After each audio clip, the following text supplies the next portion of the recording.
I'm Riley Whitman, 32 years old, born and raised in the small seaside town of Fairhaven, Maine, where every house has a white porch and the American flag flies year-round.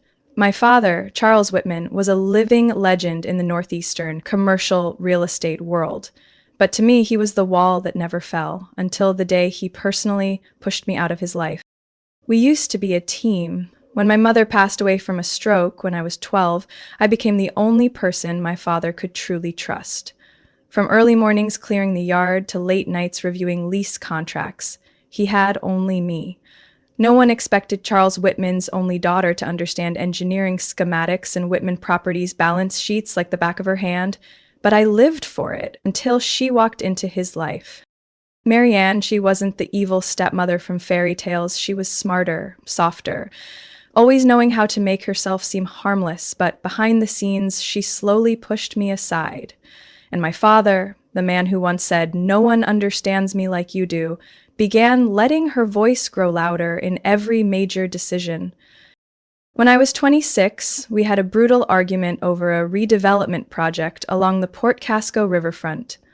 I wanted to build a mixed-use community with affordable housing, public gathering spaces, playgrounds, and native plant landscaping. My father preferred glass towers, luxury restaurants, and upscale spas, all shaped by Marianne's extensive experience. I pushed back. He called me naive. I called him a traitor to his own values. The argument lasted 3 hours. In the end, he looked me in the eye and said, "If you can't adapt to reality, then there's no place for you here."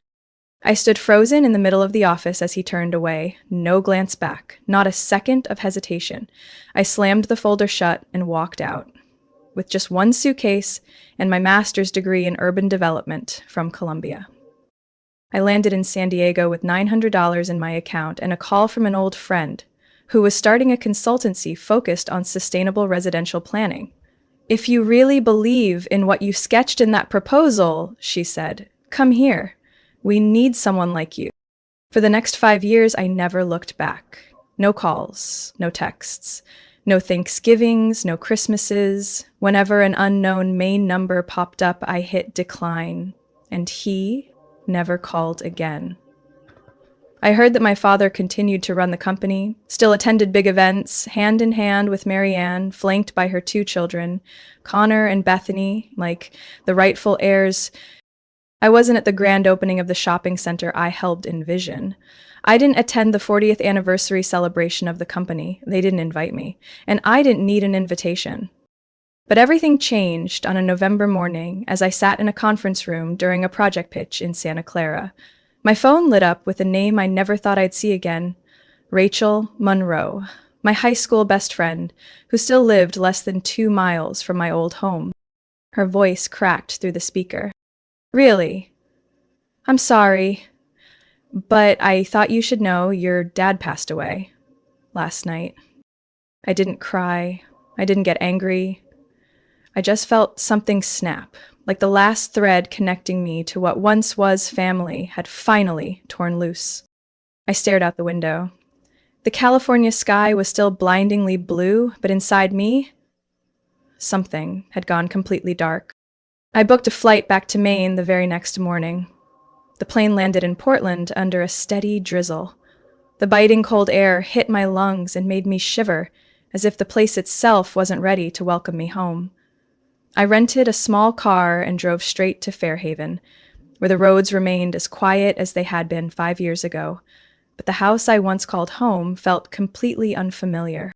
The Whitman estate now wore a different skin. Automated iron gates, LED motion sensor lights, and a tall white stone wall that had never existed in any of my memories. I parked outside but didn't get out right away. The lights were still on, and Marianne's SUV sat neatly next to 2 luxury cars I'd never seen before. I pulled out my phone and called Rachel. "You're sure the funeral's tomorrow, right?" "Yeah, 10 o'clock sharp at St. Jude Chapel." She hesitated. "But, Riley, I have to tell you, I just heard from my mom. Marianne said you're not invited." I froze. "Not invited? What do you mean?" She said it's for close family only, that you aren't part of the family anymore. A long, suffocating silence followed. My heart pounded like someone had punched me straight in the chest. I hung up without another word. The next morning, I still showed up at the church. I wore a simple black coat, leather boots, and tied my hair up. I didn't need anyone to hand me a next of kin badge to justify standing before the man who once taught me how to read zoning maps before I even knew long division. But just as I stepped onto the stone stairs, a man in a black suit blocked my path. "Miss Whitman?" "Yes?" "I've been instructed by the family, specifically Mrs. Marianne Whitman, that you're not allowed inside." I looked him square in the eye, trying to keep my voice from shaking. He was my father. I'm not here to cause trouble. I just want to say goodbye. He looked away. "I'm very sorry, but if you enter, we'll have to ask you to leave." I stood there, gripping my fists until my knuckles turned white. Inside, the hymn music echoed. I could hear Bethany, Marian's daughter, giving a eulogy. She never spent a single real day with my father the way I had, and yet here she was, the face of family. I turned and walked away, each step heavier than the last. At 3 that afternoon, I stopped in front of the Whitman Properties office. The new sign gleamed under the rain. I didn't expect a welcome, but I needed to know what was going on. The receptionist was a young woman I'd never seen. When I gave her my name, her eyes flashed confusion and a hint of panic. I think there's a mistake. You're not listed for today's inheritance meeting." My brows furrowed. "Inheritance meeting?" "Yes, with the family attorney. The will's being read at 4, but I was told only current family is allowed." I let out a dry laugh. "I'm Charles Whitman's biological daughter. Flesh and blood. You're telling me I'm not family?" She looked helpless and said nothing. I left my business card and requested an urgent meeting with the estate attorney. That night, I sat in a small rented motel room downtown. I couldn't eat, couldn't sleep. Only one question echoed in my mind. Why would Dad let everything fall into Marianne's hands? I opened my laptop and logged into the old company network. Though I'd resigned years ago, I still had limited access to some internal records from my past projects. Strangely, my old email still had asset database access, maybe because Dad had never removed my credentials. And there it was, a private shared folder labeled RW Personal Transfer. I clicked. Dozens of PDF files appeared. Scanned property transfers, power of attorney forms, regional development maps. Signed 14 months ago by Charles Whitman, transferring to Riley Whitman. I stared at the screen, heart pounding in my ears. My father had already transferred major assets to me, and none of them knew, not Marianne, not Bethany, not Connor. I looked up at the framed photo of Dad I'd brought, taken at 60, grinning beneath a yellow field of mustard blooms. I whispered, "You knew, didn't you, Dad?" I picked up my phone and scrolled to a number I never thought I'd dial again. My father's former private attorney, Mr. Eugene Callahan. I hit call. "Hello? It's Riley Whitman. We need to meet as soon as possible." His voice dropped low. "I've been expecting this call." The meeting took place the next morning at Eugene Callahan's office, a 3-story red brick building next to Fairhaven's town hall. The office was small, discreet, but carried the kind of authority that mirrored the man I was about to see. Eugene had been my father's trusted attorney for over 2 decades. I remembered him well. Sharp eyes and a voice deep as old oak. He never wasted time on anything unimportant. He stood to greet me as I walked in. "Right, Mr. Callahan." We sat at the meeting table, which had already been prepared. On it sat a glossy black wooden box, a sealed envelope, and a thick file. Eugene folded his hands and looked at me over his rimless glasses. "Your father began his asset transfer planning 3 years ago. He didn't want anyone in the household to know, not even me, until after he passed." I looked at the box. "Why?" He said clearly, if Marianne finds out, she'll sabotage everything. And he wasn't wrong. He pushed the box toward me. Seaside is the key to a safe deposit box at Harbor Trust Bank. You're the only one authorized to access it. I opened the lid. A small set of keys rested on deep navy velvet, along with a handwritten note. Box 415, basement level, ID required. I picked them up, heart pounding. Eugene handed me the file. These are copies of the assets your father transferred to your name. 3 commercial lots on Bayside, 2 rental complexes in North Fairhaven, and most importantly, full development rights for the Seabrook project. I nearly dropped the file. Seabrook? They're preparing to sell it to Evershore Group. They can't sell what they don't legally own. I looked at him, stunned. Why would he do this? He once told me I didn't have what it took to handle large-scale projects. He said that when he was being manipulated. Eugene's voice grew more somber. Charles wasn't foolish. He saw Marianne slowly consolidating power by installing her 2 children on the board. He knew Tyler lacked the skills, and Bethany only cared about appearances. But he hoped she'd stop. When he realized he was running out of time, he acted. I gripped the keys tighter. My eyes landed on the sealed envelope. What's this? A video recording. He made it 6 months ago. You should watch it alone. I left the office without another word. I didn't want to go back to the motel. I wanted to be somewhere that once felt like home. The Whitman estate was quiet. I parked a few houses down, then crossed the back porch to the garden shed. I still had a personal key. Luckily, Marianne had never changed the lock. Inside, it still smelled of wood dust, old paint, and motor oil. I turned on the desk lamp, placed my laptop on the old folding table, and plugged in the USB drive. The screen lit up. My father's face appeared, thinner, grayer, but his eyes unchanged. If you're watching this, I'm likely no longer with you. And if that's the case, then I need you to listen closely. I sat up straight. My lips trembled slightly. I wasn't perfect. I pushed you away when I should have pulled you closer. But I never stopped watching, Riley. I saw you turn Sequoia Green into a model project in California. I read every article, watched every one of your talks, and I was proud. More than I ever was standing at a podium myself. He paused. Marianne doesn't know this, but over the past 3 years, I've been moving what matters most out of her reach. I believe you can carry on, not by being me, but by doing what you believe is right. You have vision, something I lost a long time ago. My throat tightened. The box at Harbor Trust contains original documents and our joint plan for Seabrook. The sustainable housing project, not a string of luxury restaurants. I know you'll do the right thing. And if anyone tries to stop you, remember, the truth is on your side. The video ended in silence. I sat there in the soft yellow glow of the lamp, chest swelling with an emotion I couldn't name. After all the distance, he hadn't forgotten me. Not just a share of the estate, but a legacy of trust. I opened the Fairhaven map and marked Seabrook. Marianne's power game was about to be exposed. And this time, I had proof. The will reading took place on Tuesday afternoon at the family's new law office, a walnut-paneled room on the 2nd floor of an old building near Fairhaven's Central Square.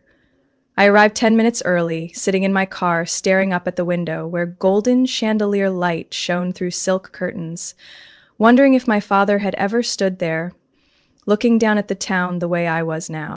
When I stepped in, the receptionist looked at me as if she'd seen a ghost. Of course, my name wasn't on the list. But I simply smiled, handed over a sealed envelope with my father's original signature, and said, "Please give this to Mr. Harry Sutherland, right away."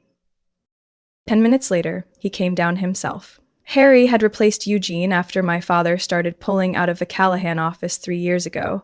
Tall, balding, eyes like magnifying lenses. Not friendly, but thoroughly professional. "Means Whitman, please come upstairs. We've just begun."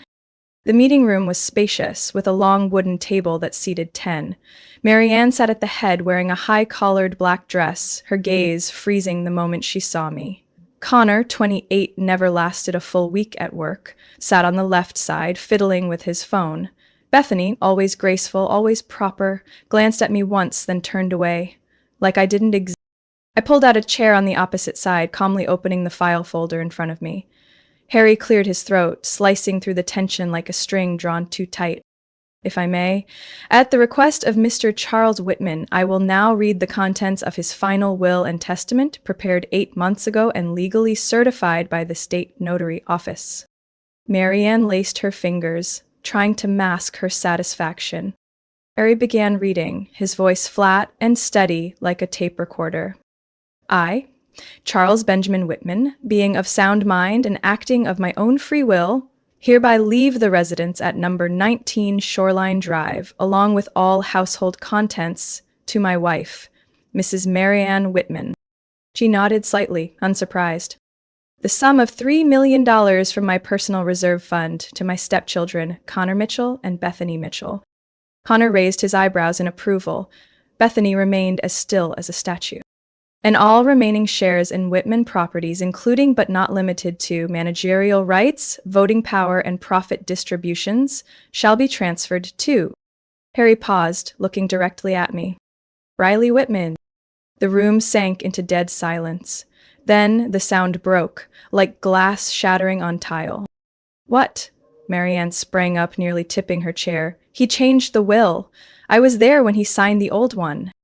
Harry looked up, still composed. Yes, and then he submitted a new version directly to the state notary's office on April 12th. There is video confirmation, and by law, the latest version is legally binding. Bethany turned her head toward me, lips pressed tight.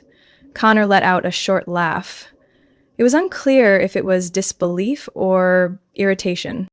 Marianne's voice dropped, but it was sharp as a needle. She walked away. She abandoned this family. She doesn't deserve this. I didn't respond. Instead, I slid a thick file to the center of the table. Harry glanced over it, then nodded.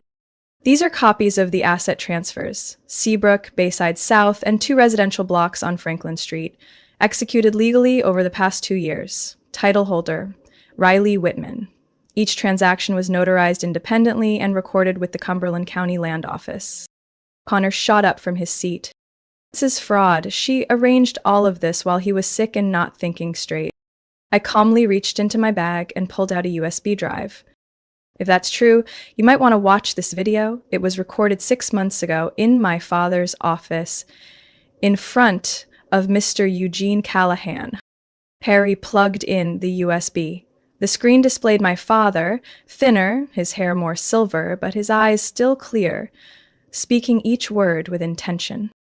I, Charles Whitman, fully sound in mind and acting of my own free will, hereby transfer the following assets to my biological daughter, Riley Whitman. No one said another word. I stood, gathered my documents, and spoke in a low but firm voice. I didn't come here to demand anything. I'm simply receiving what my father believed I was worthy of keeping. Marianne looked at me like she wanted to tear me apart, but she couldn't do a thing. Couldn't deny it, couldn't erase it. Everything was already crystal clear. I officially took over Whitman Properties on Thursday morning, 3 days after the will reading. The office still carried Marianne's traces, expensive oil paintings, the lingering scent of luxury perfume on the doorknob of the executive suite. But the first thing I did wasn't to change the desk or replace the nameplate. I asked Margaret, my father's longtime secretary, to bring all pending project files to my desk. Margaret, in her 60s, with silver hair tied neatly at the nape of her neck, was the only person in the office who looked at me without caution. Ski leap. Mr. Charles once told me, if you ever returned, to give you everything on Seabrook. I've kept my word. I nodded in thanks but said nothing else. It took exactly 15 minutes to realize something was wrong. A draft agreement, sloppily typed, no official header, was tucked behind the Seabrook file. Buyer, Halston and Crane Development, a company I had never heard of, but the signature below was all too familiar. Bethany Mitchell. Title, Vice President of Strategic Restructuring. Date signed just 2 weeks before my father passed away. I kept going. Another appendix, transfer of 3 properties in the Newfields Industrial District. a long-term lease at a ridiculously low rate to an entity called FWD Capital LLC. Representative, Raymond Garrison. I nearly dropped the file. Raymond Garrison was none other than the man behind Garrison Landworks, my father's biggest rival for over 30 years. A man my father had banned from being involved in any project tied to Whitman Capital. I called Margaret in, my voice low but sharp. Who authorized Bethany to sign these contracts? She looked confused. I don't know. After Mr. Charles was hospitalized, Mrs. Mary Ann started delegating temporary authority to Bethany. Everyone assumed he approved. I clenched my jaw, a weight crashing down the back of my neck. That very evening, I met with Eugene Callahan. Under the warm light in his worn-out office, he opened his computer and pulled up an encrypted folder. Charles didn't trust Marianne, so he asked me to monitor a separate data account, one that tracked any suspicious transaction activity during his last 6 months. Riley, you'll want to see this. I stared at the screen, an audio clip from an internal meeting between Bethany and a deep male voice. Bethany, my mother signed the draft, don't worry. Riley's not coming back. Even if she shows up, there won't be enough proof to stop these contracts. Male voice, I need to be sure. Lawrence isn't willing to wait. My heart skipped a beat. Lawrence. Lawrence Garrison, Raymond's son, the heir to Garrison Landworks, and the same man who once called my project in California a justice theater funded by pity capital. I stood up. I need copies of all this, tonight. Eugene nodded. Relief. If you want to flip this board, you'll need to move fast. They won't just sit back. And they didn't. Less than 24 hours later, I received a letter from Halston and Crane's legal team asking me to confirm the validity of the Seabrook sale contract, executed by the previous acting VP prior to the change in legal authority. I called an emergency meeting at company headquarters, Margaret, the legal team, the 3 core department heads, all present. I stood in front of the room, projecting the Seabrook development map on the screen, along with the suspicious documents. They think I wouldn't know, but I know every inch of this land, every cornerstone my father laid, and I will not allow anyone to liquidate what belongs to my family for a few dirty contracts. No one spoke, but I saw their eyes shift, from wary to ready. I ended the meeting with one clear sentence.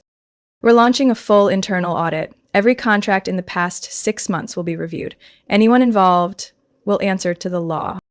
When I returned to my office, my phone screen lit up with a text from an unknown number. You came back quicker than I thought, but don't think this is a game you can win. LL. I set the phone down. No trembling, no fear. Only one thought remained in my mind. This was no longer about inheritance. This was a war for honor. 3 days after the emergency meeting, I still hadn't left the office before 8 p.m. Piles of files, red-marked contracts, and Eugene's data folder made me feel like I was tracing every single brick of the maze my father had left behind. But what troubled me most weren't the transactions. It was the gaps. Several key assets had been temporarily held by shell companies. Some contracts lacked my father's original signature but bore forged seals. More concerning, a few names kept popping up in the transfer paperwork. Bethany Mitchell and a low-level legal assistant who once worked for Garrison Landworks. That evening, just as I was reviewing the Oakline Street project file, a soft knock came at the door. I looked up. It was Bethany. Her eyes were puffy, makeup-free, wrapped in a wrinkled gray cardigan, nothing like the polished, confident woman from the executive meetings. I only have a few minutes, she said quietly. May I come in? I nodded, not lifting my hand from the red marker. She sat down across from me, silent for a long while before she finally spoke. My mother lied about a lot, but I didn't realize how much until I read what Mr. Charles wrote. I looked her in the eyes. What did you find? Bethany pulled an old, leather-bound notebook from her coat pocket, the corners worn down. She placed it on the table and slid it toward me. It was shoved inside the drawer of an old bookshelf in the attic. I used to think he only kept business notes, but it's not. I flipped through the pages. My father's handwriting, bold and slightly slanted, detailed notes not about finances, but about his thoughts. Riley might stay mad at me forever, but she's the only one who sees Fairhaven as a community, not a pie to slice up. Marianne doesn't understand or doesn't want to. That development doesn't mean erasing roots. I should have protected her instead of staying silent when she was pushed out. I was so afraid of losing a new family, I lost the only child who actually understood me.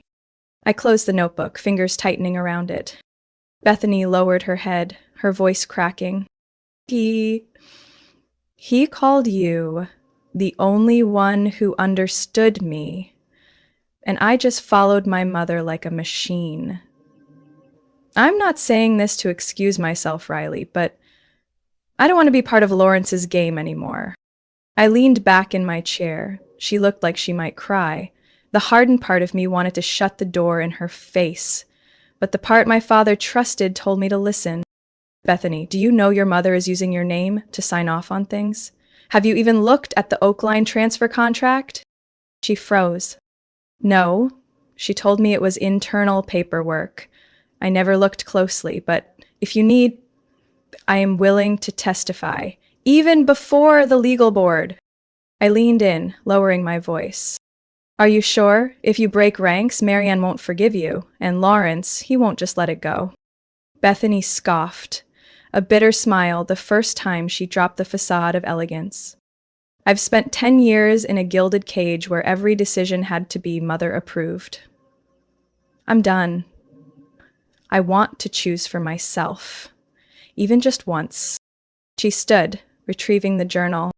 A reporter on the New York Post read the story QAnon and reported scandal and spookiness. People have begun to sketch outs. I'll scan the pages related to Seabrook and the restructuring project. It might help you prove Charles left.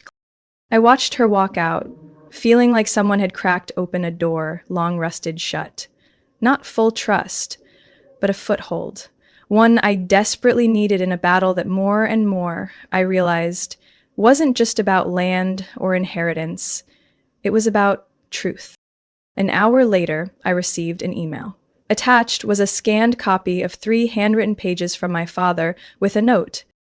Fairhaven doesn't need another glass tower. It needs space for those who never had a chance. I closed the laptop. The community meeting was held on Monday evening at the Fairhaven Town Hall, a red brick building next to the old post office, where I once played my first concert back in 8th grade, and where my father once stood before hundreds to announce the coastal redevelopment project in 1999. Now I stood on that same stage, facing the eyes of neighbors, shop owners, teachers, and builders. The people who truly live and breathe this land, not those who count every inch of it to convert into commercial value like Lawrence Garrison. He sat in the front row, on the right, gray suit, arms folded, his face expressionless, but his eyes never stopped scanning. I stepped up, set the thick stack of documents on the wooden podium, and began with a sentence that wasn't in my prepared remarks. When I was a kid, I used to collect seashells on Seabrook Beach with my dad. One time he asked me, "Do you know how much this land is worth?" I shook my head, and he said, "It's worth nothing if we don't leave room for those who have nothing." The room went silent. I continued. I'm here today not as the heir to Whitman Properties. I'm here because I believe Fairhaven deserves a future that isn't just for those with deep pockets. I transitioned to presenting the new plan, Seabrook Community Green.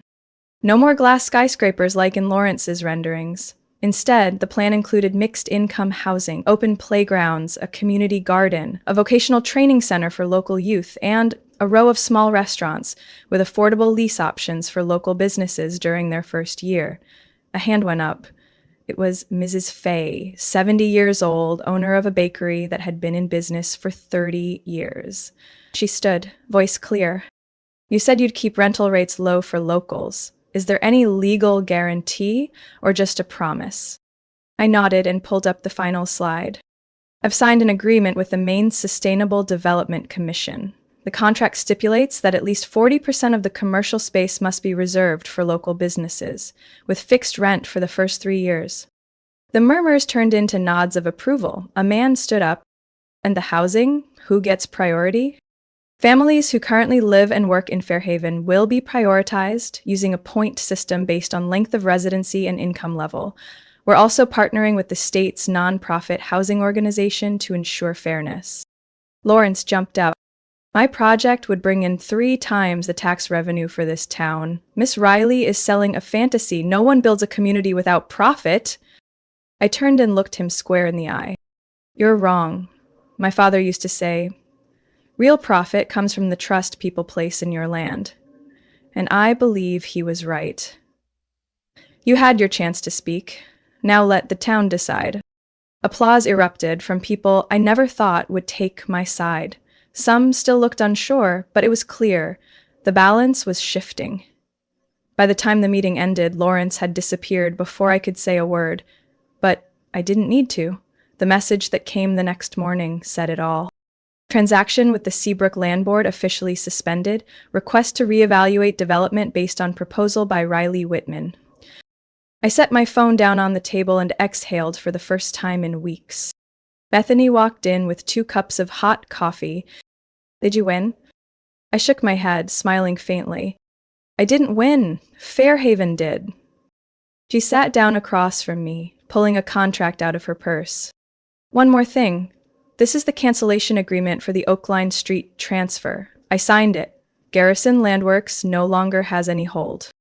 I looked at her, the one once considered my perfect replacement in Marianne's eyes, and saw, instead, a true ally. Not because of shared blood, but because she chose to stand on the right side. That April, Marianne Whitman quietly left Fairhaven. No farewell party, no press conference, not even a letter for the community she once treated as her personal domain. According to her lawyer, Marianne had sold the Shoreline Avenue estate to an international brokerage firm and relocated to Palm Beach, Florida. The reason given was so empty it echoed, in need of rest. No one at the company asked about her after she left. Even those once closest to Marianne gradually distanced themselves, leaving Whitman Properties like a ship adrift. Until I stepped into the boardroom for the first time as official CEO. I didn't say much, just 3 sentences. I won't be letting anyone go during the first week, but starting the second, every decision will be based on transparency and contribution. Then came 8 weeks of nearly nonstop work. Margaret and I conducted a full financial audit, eliminating questionable contracts, ending deals with investors only chasing short-term profits. A new division was established, the Department of Community and Sustainable Development, with Bethany as its first executive director. Some said I was taking a risk. They weren't wrong. But I believed a company couldn't survive without the trust of those who live among the projects it builds. On my mother's 62nd birthday, I hosted the launch ceremony of the Elaine Whitman Foundation, named after her, the woman who taught me how to listen before acting, how to walk gently among those who raise their voices. The foundation would provide college scholarships to high school girls in Cumberland County, pursuing studies in architecture, planning, or urban development. The event was held at the Fairhaven Public Library, not fancy, not elaborate, but every pair of eyes in that room was real, just like the whispers I overheard after my speech. Elaine's daughter really did inherit both her heart and her head. That was enough to let me know I was on the right path. I moved out of the hotel right after the launch into a small 2-story cedar house, a 10-minute walk from town center. Not big, but it had a backyard where I could grow lavender like my mother loved, a porch where I could work in the afternoons, and a long wooden bench just big enough for 2. Hella, the best friend who once dragged me to San Diego, visited on the day I had just hung a photo of my mom on the wall. She looked around the house and joked, "I thought you'd be living in the Whitman estate." I laughed. I've had enough bricks thrown at me there. I need a place to call home, not a second boardroom. Ella looked at me for a long time before asking, "You're really staying in this town?" I nodded without hesitation. Fairhaven has changed, and so have I. On a June morning, while I was reviewing applications for the first scholarship cycle, my phone buzzed. An unknown number. Hello? Man's voice, soft and slow. Riley, it's me, Connor. I didn't speak for 2 seconds. I know I don't deserve to call. I just wanted to say, I've signed the agreement to withdraw from all claims, and I'm in recovery. Haven't touched a drink in 3 months. I leaned back in my chair. Good for you. There was a pause, then he added, I know I'm the ugliest part of my mother's legacy, but you're nothing like her, and I think my father was right to trust you. I didn't respond right away, but when I hung up, I felt something I thought I'd lost for years. Forgiveness. Not for them, but for myself, for carrying that anger too long. That night, I sat on the porch bench, holding a cup of herbal tea next to someone I never expected to re-enter my life. Caleb Dawson, an old friend from high school, once a structural engineer in Denver, now back in Fairhaven caring for his father with heart disease. I told him about phase 2 of the Seabrook project, this time including a cooperative housing model for young families. Caleb listened intently, eyes lighting up. If you need someone to map the soil structures, I'm in. I laughed. Still remember how? He nodded, leaning a little closer. And I remember you, Riley. I looked into his eyes, not turning away this time. Then stay, for real. Fairhaven was never perfect, but it was home. And I had finally come back to where I truly belonged, not as the daughter of Charles Whitman, but simply as myself. Riley, the one who rewrote the legacy in her own way. Riley's story is proof that not everyone born into power is automatically accepted, but with integrity and perseverance, you can reclaim the place you deserve. In real life, some are excluded from legacy not because they failed, but because they refused to conform. Yet, as Riley showed, when you stand up for what's right, you don't just protect a legacy, you redefine it in a way that benefits an entire community. What do you think of Riley's choices and how she faced her family? Share your thoughts in the comments. And don't forget to follow the channel for more powerful family stories and life-changing lessons. The message arrived just as I was rearranging the jewelry display in the store. Mia, I think we need a change. I've met someone new. She understands me in a way you never could. I'm moving to California with her tomorrow. I've also withdrawn all the money from our joint account. Hope you'll be okay. Good luck. I stared at the screen, unblinking. My hand still held the crystal necklace I had been about to place back on the rack. Outside the glass window, the crowd bustled past, the warm hues of the setting sun reflecting off the brick-paved sidewalk. A soft chuckle came from behind me. Mrs. Richmond, a regular customer, was trying on a wine-colored silk scarf in front of the mirror. Does this suit me, Mia? I nodded, offering a calm smile, as if my entire life hadn't just been shattered by a single text. You look wonderful. That color really flatters your complexion. I wrapped the scarf in the boutique's signature elegant silver wrapping, accepted her cash, and walked her to the door. Only when the door chime signaled her departure did I allow myself to take a slow, steady breath.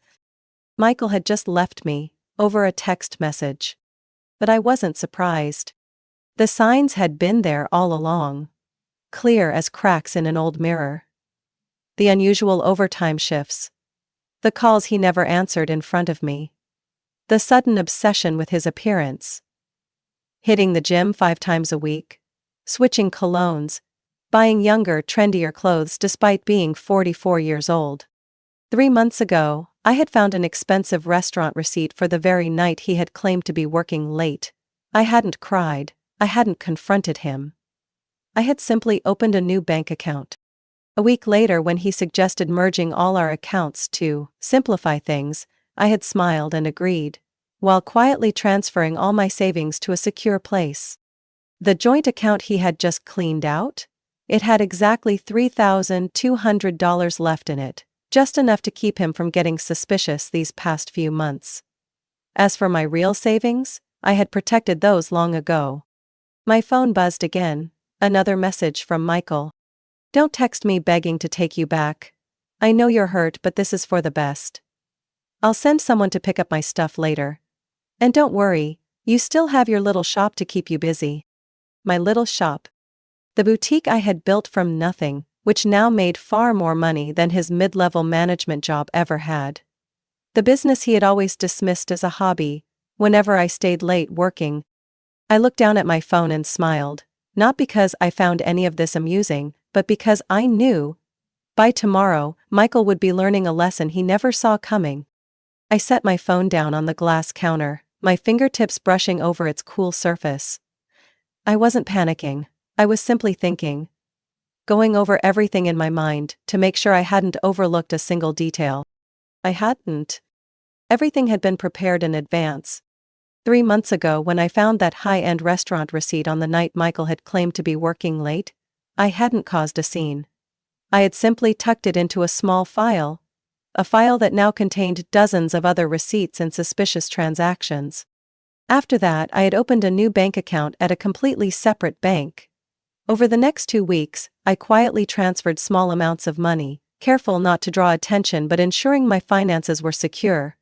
By the 3rd week, my private account held over $95,000.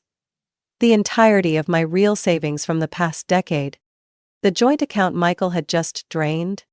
It had only $3,200 left. Just enough to keep him convinced I was still the trusting, dependent wife he thought I was. I walked into the small office at the back of the boutique, unlocked the safe, and pulled out a thick envelope. Inside were copies of all the important documents, proof of ownership for the house I lived in. The home I had inherited from my grandmother. Michael had suggested multiple times that I should add his name to the deed for convenience. But I had always refused, saying I wanted to keep it as a family memory. A perfect excuse to hide my real intentions. That house was mine, 100%. And I had never let Michael have any legal claim to it. I checked another folder. Business registration papers for the boutique I had built from the ground up. From the start, I had structured it as an LLC, with myself as the sole owner. Michael had zero legal rights to it, no matter what lies he might try to spin. Everything had been planned. I picked up my phone and dialed Cynthia, the divorce attorney I had consulted 2 months ago. The first time I met her, I had simply said I wanted to understand my legal rights in marriage. She hadn't asked many questions, but her eyes had told me she understood exactly what I was preparing for. Now when I called, she answered on the second ring. "Cynthia, it's time," I said simply. No explanations, no hesitation. "Has he left yet?" "He's leaving tomorrow, but he already drained the joint account and I have proof in the messages." "Good, I'll file the paperwork first thing in the morning. We'll request a freeze on all remaining joint assets. Are you ready?" I glanced at the stack of documents on my desk, at the carefully gathered evidence. Then back at Michael's last message on my phone screen. I didn't feel pain. I didn't feel anger. I felt one thing: certainty. I've been ready for a long time. The next morning I woke up earlier than usual, not out of worry, not out of heartbreak, but because today was the day I took my first real step forward. Michael was probably feeling victorious. I could picture him and his new girlfriend, Sophie, if I remembered correctly, excitedly packing for their fresh start. A new beginning, a new life. A perfect win. Only, he was about to learn that not everything was going according to his plan. I got out of bed, poured myself a cup of coffee, and opened my laptop. A few clicks later, I logged into my bank account and checked the balance. The joint account was indeed empty, just as Michael had boasted. I wasn't surprised, I just smiled. Then, I picked up the phone and called the credit card company. "Hello, I'd like to report some fraudulent charges on my joint credit card with my ex-husband." The customer service representative's voice on the other end of the line was polite yet professional. "Please provide the details, ma'am." I glanced at Michael's message and listed them out one by one. 2 first-class plane tickets to Los Angeles. Booked yesterday. A 4-star hotel reservation in the city center, also booked yesterday. An expensive dinner at a well-known restaurant, scheduled for tonight. I have a message from my ex-husband admitting that he used the joint account without my consent. I can send a screenshot right now. There was a brief silence before the representative responded. We'll review this immediately. If everything checks out, we will cancel these transactions and deactivate the card. Additionally, we will remove his access to this account. I sent the screenshots and waited. Within minutes, the representative confirmed. The transactions have been reversed. Their plane tickets are now invalid, and the hotel reservation has been cancelled. Thank you for reporting this promptly. Perfect. I set my phone down and checked the time. If my guess was right, Michael and Sophie were probably on their way to the airport right now. And soon enough, they would realize that their so-called honeymoon getaway no longer existed. Right on cue, a message from Michael popped up. Mia, what the hell did you do? The plane tickets aren't working. The hotel says the reservation was cancelled. You think you can pull this childish stunt? I didn't respond. I simply sat back, sipping my coffee, savoring the moment. Less than 5 minutes later, another message appeared.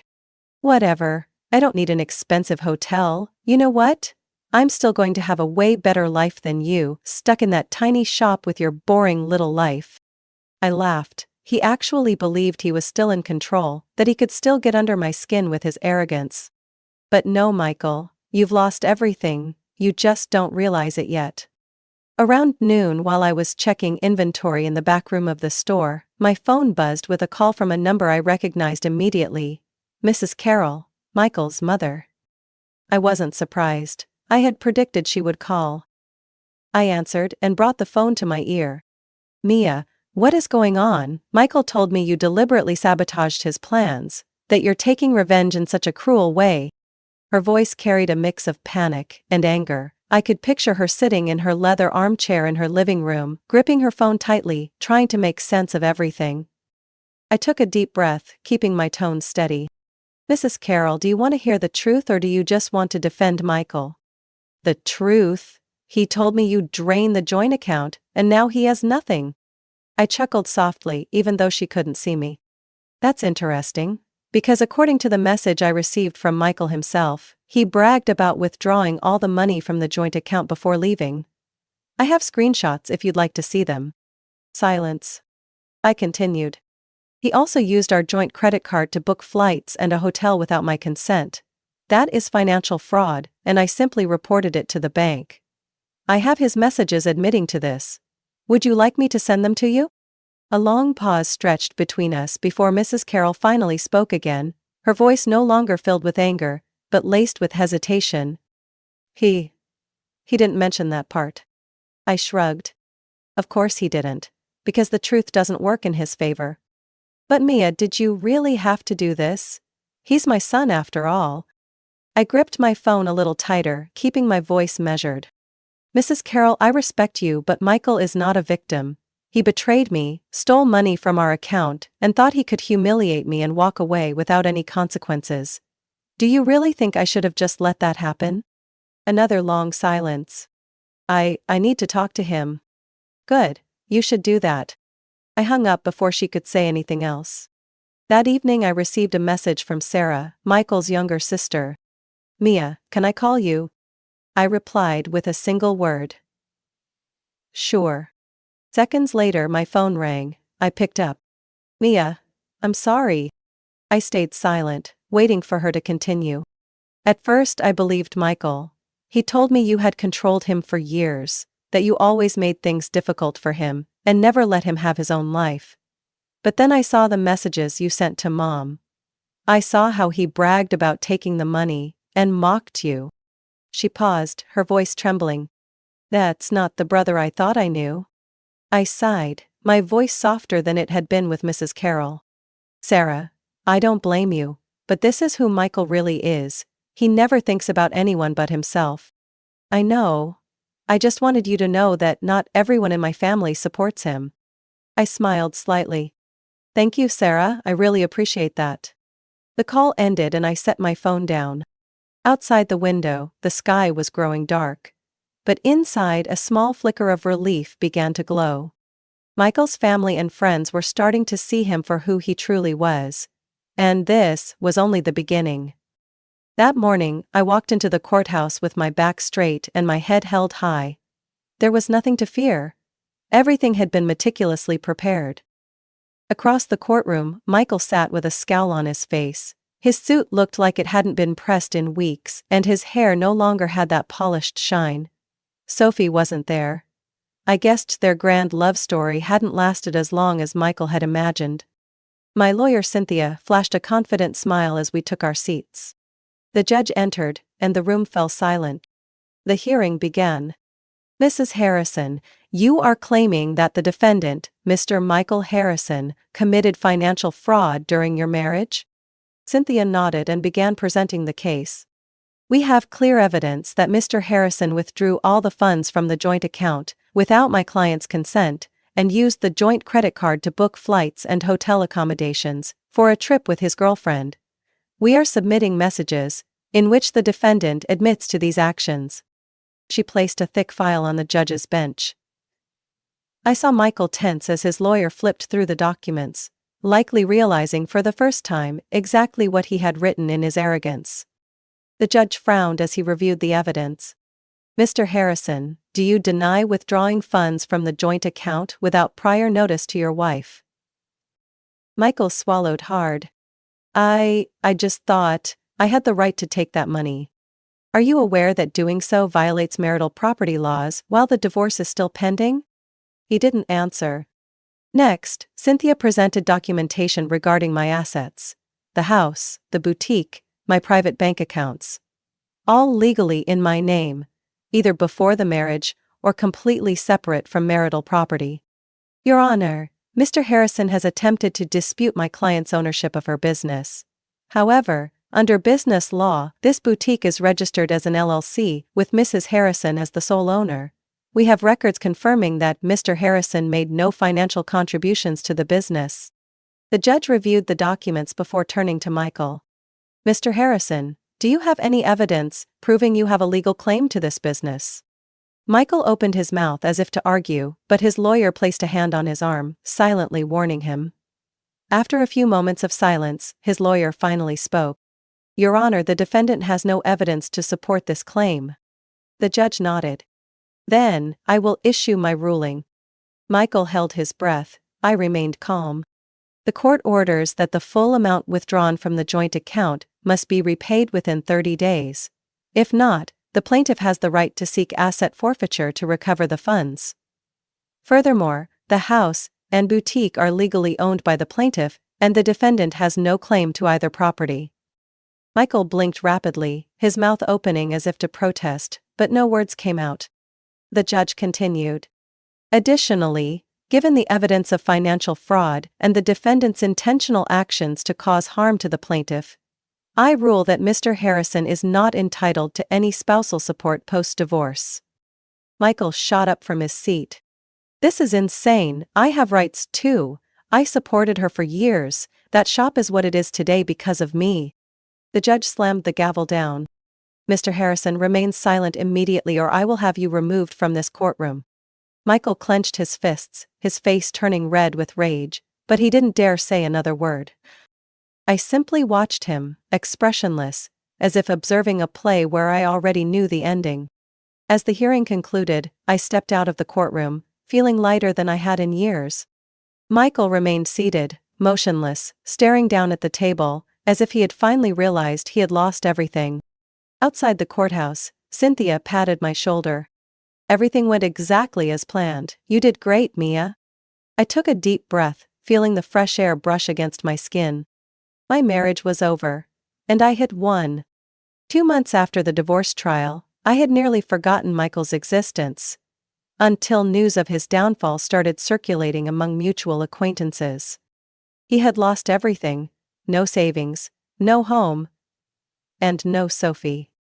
I heard from a friend that Sophie had left him shortly after he was forced to repay the money he had withdrawn from the joint account. She wasn't the kind of woman willing to struggle for love, and when she realized Michael had nothing left to support her, she vanished. Michael had to move back in with his mother, into his childhood bedroom. At first I couldn't believe it, but one day I overheard a conversation between 2 customers in my boutique. Have you heard about Michael Harrison? He's living with his mom now. Seriously? I thought he moved to California with that young woman. Well, Turns out she wasn't too keen on paying the bills instead of being taken care of. Poor thing, huh? They both laughed, unaware that I was the person they were talking about. I said nothing, just smiled, adjusted a dress on the rack and carried on with my work. Michael could live however he wanted. I had moved on. My boutique was thriving more than ever. After the divorce, I poured all my energy into expanding my business. I hired more staff, invested in online marketing, and launched a fall fashion collection that was met with overwhelming enthusiasm. Within 3 months, my store's profits had increased by 40%. One late afternoon, as I was reviewing sales on my computer, Cynthia, my lawyer, sent me a message. "Mia, just a heads up. Michael just filed a request to reduce his repayment amount. He claims he can't afford to pay on time." I shook my head. "Predictable," I replied. "Let the court handle it. I'm not worried." Not long after, Cynthia sent another message. "The judge denied his request. If he doesn't pay on time, we'll file for asset seizure." Good. Michael wanted to escape the consequences of his actions, but this time, no one was enabling him anymore. A month later, I received a call from Mrs. Carroll, Michael's mother. I hesitated for a moment before answering. "Hello, Mrs. Carroll." She sighed. "Mia, I just wanted to talk to you for a moment." I stayed silent, waiting.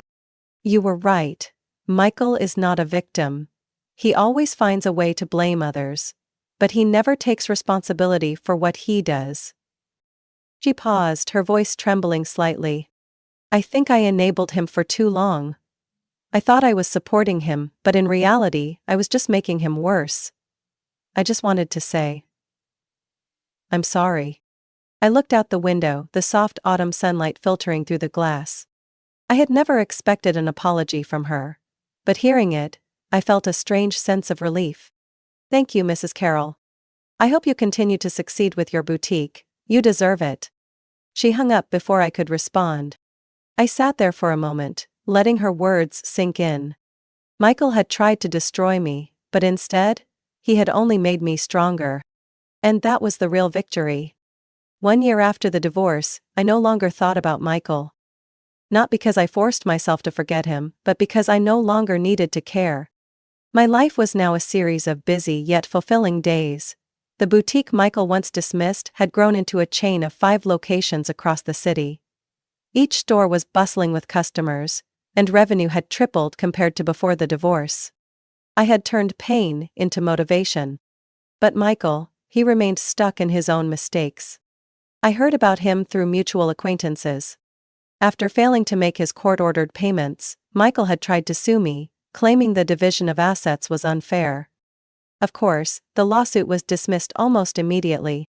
Cynthia, my lawyer, called me one morning to share the news. He even tried to argue that his emotional support throughout the marriage counted as a financial contribution to your boutique. I laughed. "Cynthia, I bet the judge was entertained." He nearly laughed out loud in the courtroom. Michael still didn't get it. He hadn't lost everything because I was cruel. He had lost everything because he never truly had anything to begin with. One late afternoon, as I was tidying up my desk at my main office, my fingers accidentally brushed over an old stack of files. Among the documents, I saw the last message Michael had sent me, before I blocked him forever. "Enjoy your little shop, at least it'll keep you busy in your old age." I stared at the message for a few seconds. Then I laughed. It was the perfect reminder of my success. I printed it out, framed it in an elegant glass case, and placed it on the bookshelf in my office. Below it, I hung a newly taken photo from the grand opening of my boutique's 5th location. A picture of me standing among my employees, all of us beaming under the stage lights. The best revenge isn't destroying someone else. It's proving that I never needed them to succeed. 3 years after my divorce, I received an invitation to speak at a women's entrepreneurship conference. They wanted me to give a talk on smart financial management in business. I had once been just a woman running a small shop. Now, I was a successful businesswoman. A symbol of independence. As I stepped onto the stage, I saw hundreds of women waiting to hear me speak. I began my speech with a simple sentence. 3 years ago, someone told me that my shop was just a meaningless little hobby. I paused, letting the words settle in the room. Today, that shop has grown into a chain of 5 locations, with dozens of employees, hundreds of loyal customers, and a revenue that person could never have dreamed of. Applause erupted. The lesson I want to share with you today isn't just about business. It's about preparation.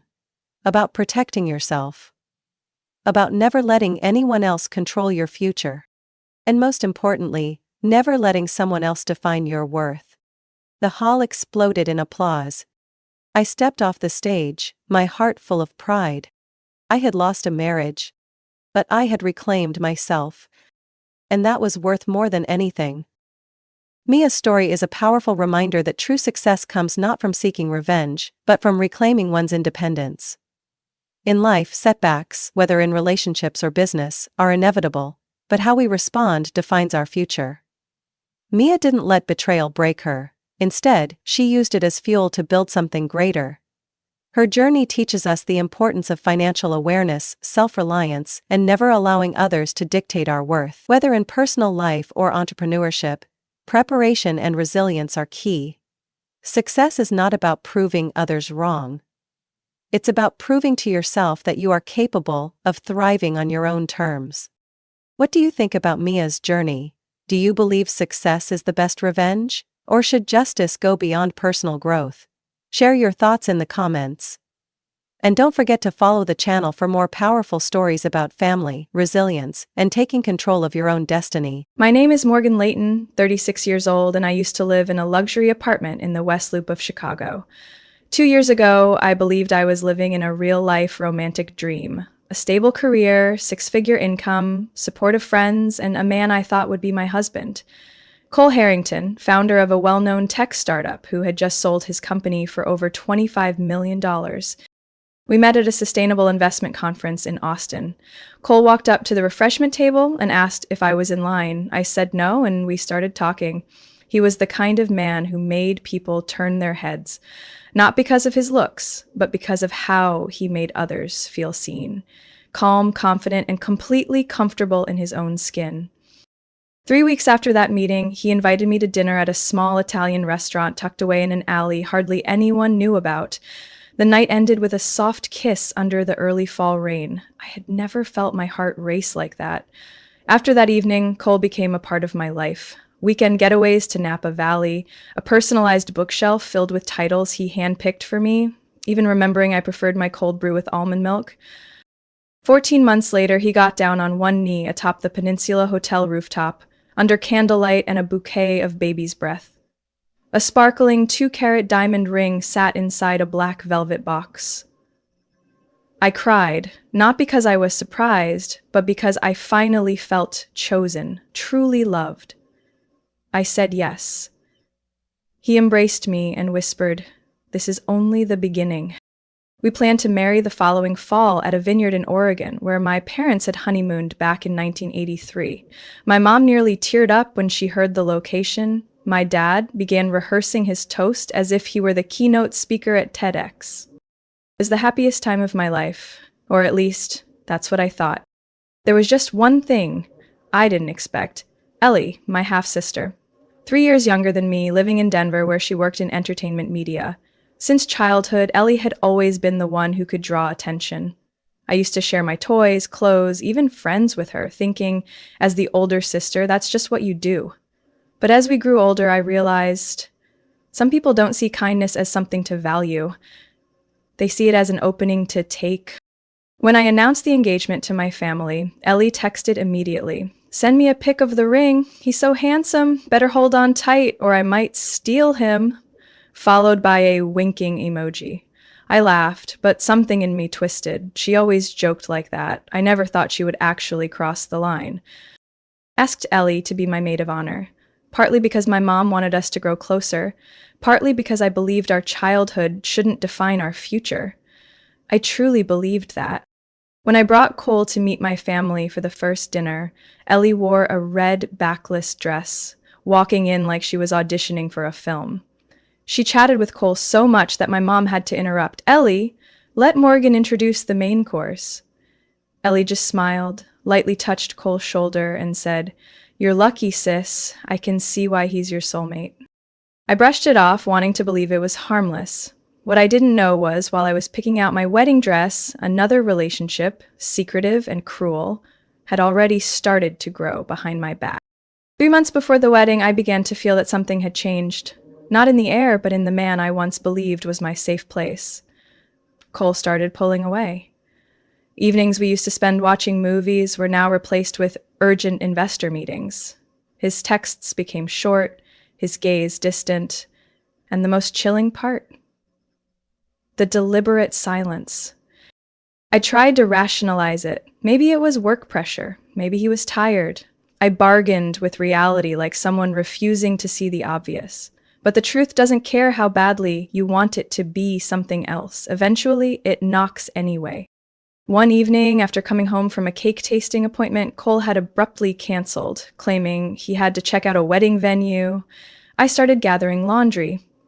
In the pocket of his leather jacket draped over the armchair, I found a deep wine-red lipstick by Charlotte Tilbury. That color wasn't mine. I don't wear red lipstick. I had told Cole that dozens of times. I stood frozen, fingers gripping it so tightly the brand name left a mark in my palm. That familiar chill crawled up my spine, my instincts screaming that something was deeply wrong. I didn't explode. I watched. I stayed silent and paid attention. And then the opportunity came. It was a Friday. Cole said he had a last-minute meeting at 6 p.m. with his attorney to finalize the prenup. I told him I'd stay home and work on the invitations.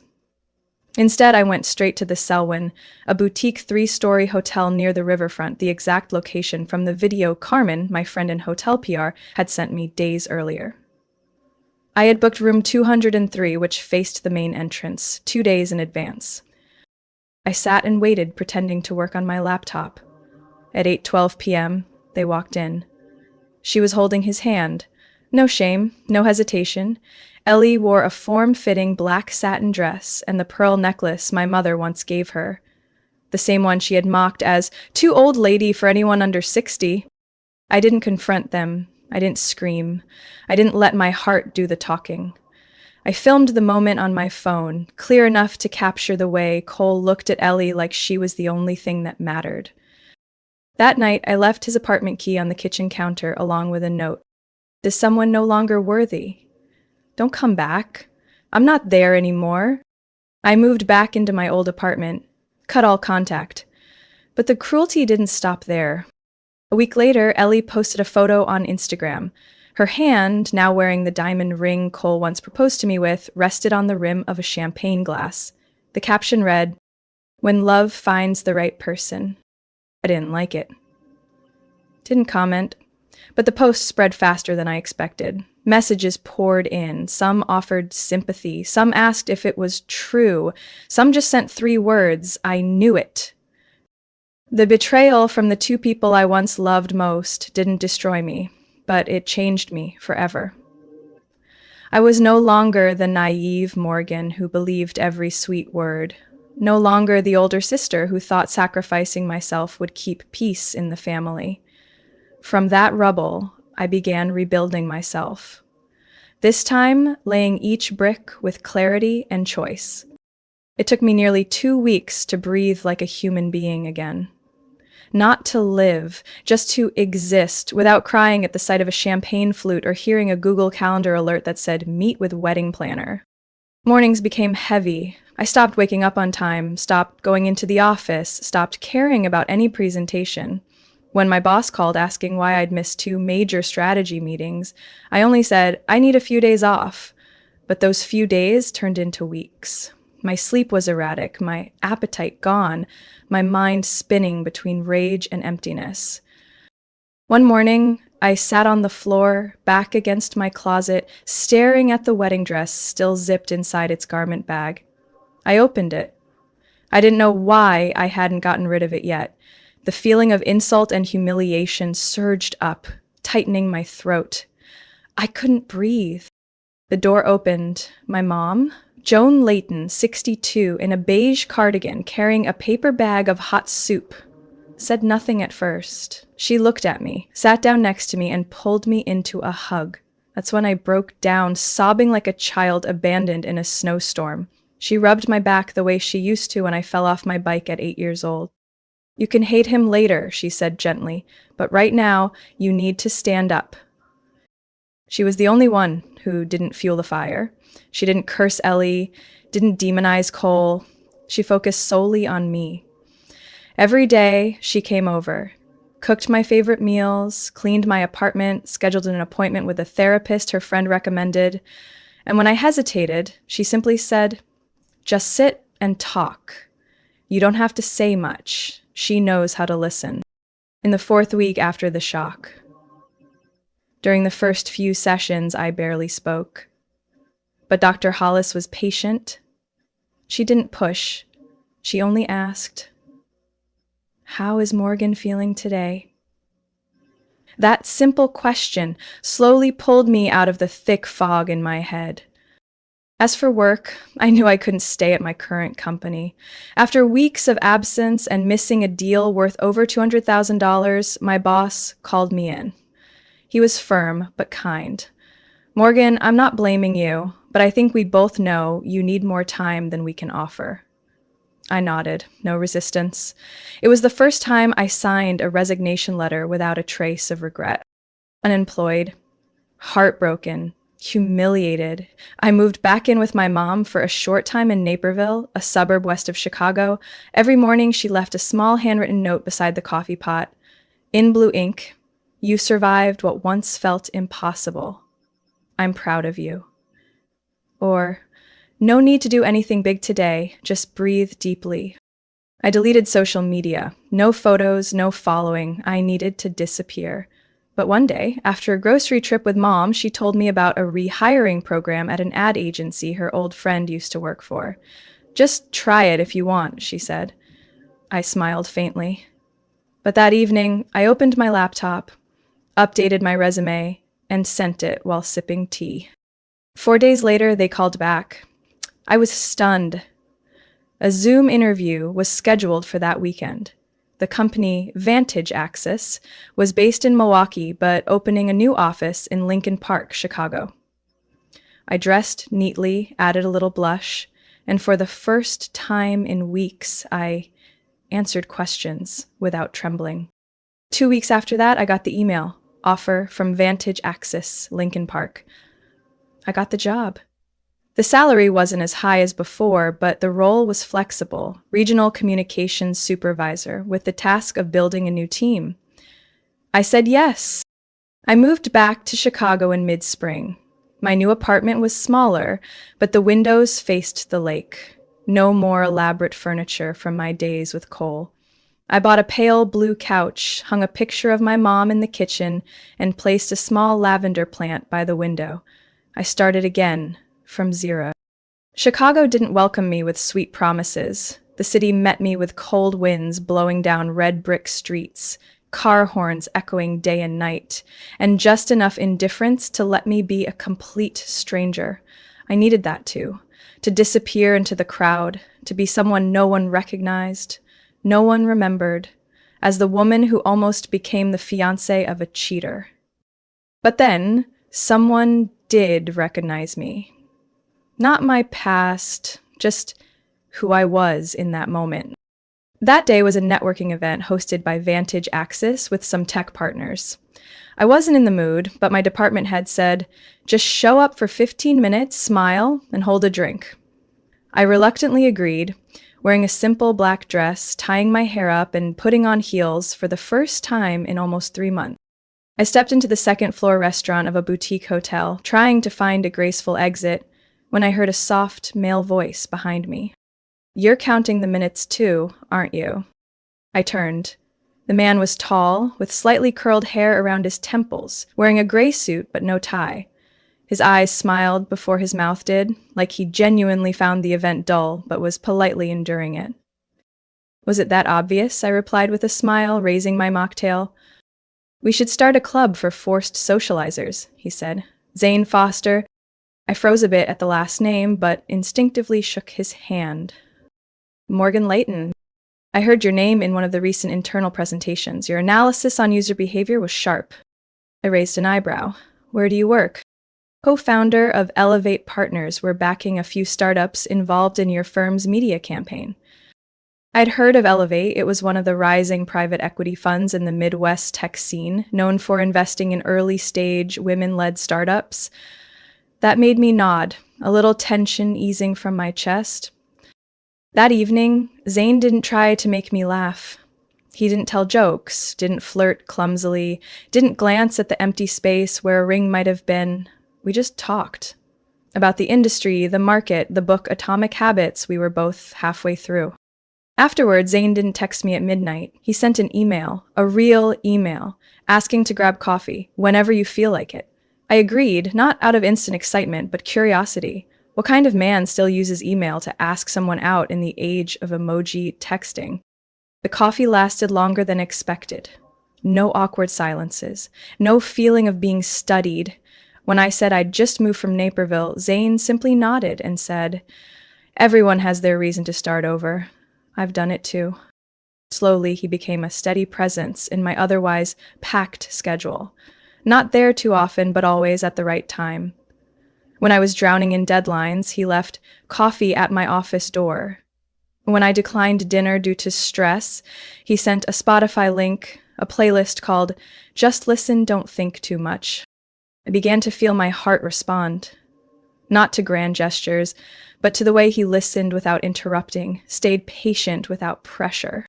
After 3 months, I agreed to dinner at his place. No restaurants, no fake jazz music, just a small kitchen, the scent of fresh basil, and a plate of homemade carbonara. When I fell quiet in the middle of the meal, Zane simply asked, "You still thinking about him?" I nodded, honestly. "That's okay," he said, resting his hand on the table without reaching for mine. "I'm not in a rush." I looked at the man in front of me, not armored in flashy charm like Cole, not flaunting achievements, not trying to be someone he wasn't. He just sat there, a solid wall, steady but never invasive. I don't know if this is love, but I know this. For the first time in months, I wasn't afraid to be hurt just because I opened up. And maybe that alone was the first step toward living honestly with my heart again. Zane and I got married on a fall afternoon at a small chapel by Lake Geneva, where maple leaves floated down like time itself had choreographed them. It wasn't a fairy tale wedding, no lavish tents, no crystal-covered roses, just 30 close friends and family, a custom 3-tier cake, and a man who looked at me like I was the only one left in the world. Zane didn't promise I'd never hurt again. Instead, he looked me straight in the eye and said, "I can't erase the past, but I'll be here whenever you need me, even when you won't admit that you do." After the wedding, we bought a 3-story townhouse in Bucktown, just a 10-minute walk from my new office. Zane kept growing, Elevate Partners, while I led the communications team at Vantage, where I'd just been promoted to regional director. Nothing came easy. We had arguments about work schedules, about having kids, especially after I was diagnosed with infertility. But not once did Zane abandon me in the middle of a storm. He always said, "Family doesn't begin with children. It begins the moment two people choose to keep going, no matter what map they're handed." We'd been going for almost 3 years when a phone call in the middle of a meeting brought everything to a halt. "The doctors found a tumor on the pancreas," my mom said, her voice trembling but trying to stay calm. "They're not sure if it's spread, but I thought you should know." I went numb. The very next day, Zane and I flew back to Illinois. After a series of tests, my mother was diagnosed with late-stage pancreatic cancer. There was no miracle treatment. We only had months left. I took extended leave, moved back into my childhood home, and spent all my time taking care of her. Zane rearranged his work so he could come to Naperville every weekend, bringing her favorite chicken sandwiches and loads of silly stories to make her laugh. In her final days, she didn't say much, but every word weighed as much as my entire childhood. "Don't live just to avoid getting hurt again. You deserve to be loved, not just protected." 3 months later, she passed away in her sleep, holding my hand. The funeral was held on a gray Saturday morning at St. Mark's Church. I didn't tell Ellie. We hadn't spoken in 6 years, except for one cold message she sent after hearing I was engaged. Hope you'll be happy with someone who wasn't meant for me. I deleted it in under 10 seconds. But just as I was helping Dad adjust his tie in front of the mirror, the doorbell rang. Zane answered. I heard his voice say, "Hello, Morgan's in the living room getting ready." I turned and froze. Ellie. Still the same wavy blonde hair, still the pale blue eyes, but what shook me was her face, not polished like it used to be. Under the thin makeup was a weariness she couldn't hide. I heard from Mrs. Karen next door, she said. I'm sorry. I know I'm not welcome, but she was both our mom. My dad quietly stepped out, said nothing, but didn't stop her. Zane stood beside me, gently holding my hand. He didn't pull me away, just waited for my choice. I nodded. Come in, but don't make a scene. I'm here to say goodbye, Ellie replied. That's all. During the service, I saw her sit in the very back row, head bowed, never looking up once. Nathan wasn't with her. Part of me was surprised. Another part didn't feel the need to care why.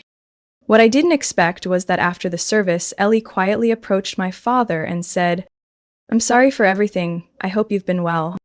He looked at her, said nothing, just placed a gentle hand on her shoulder, like a father still learning how to accept the unforgivable.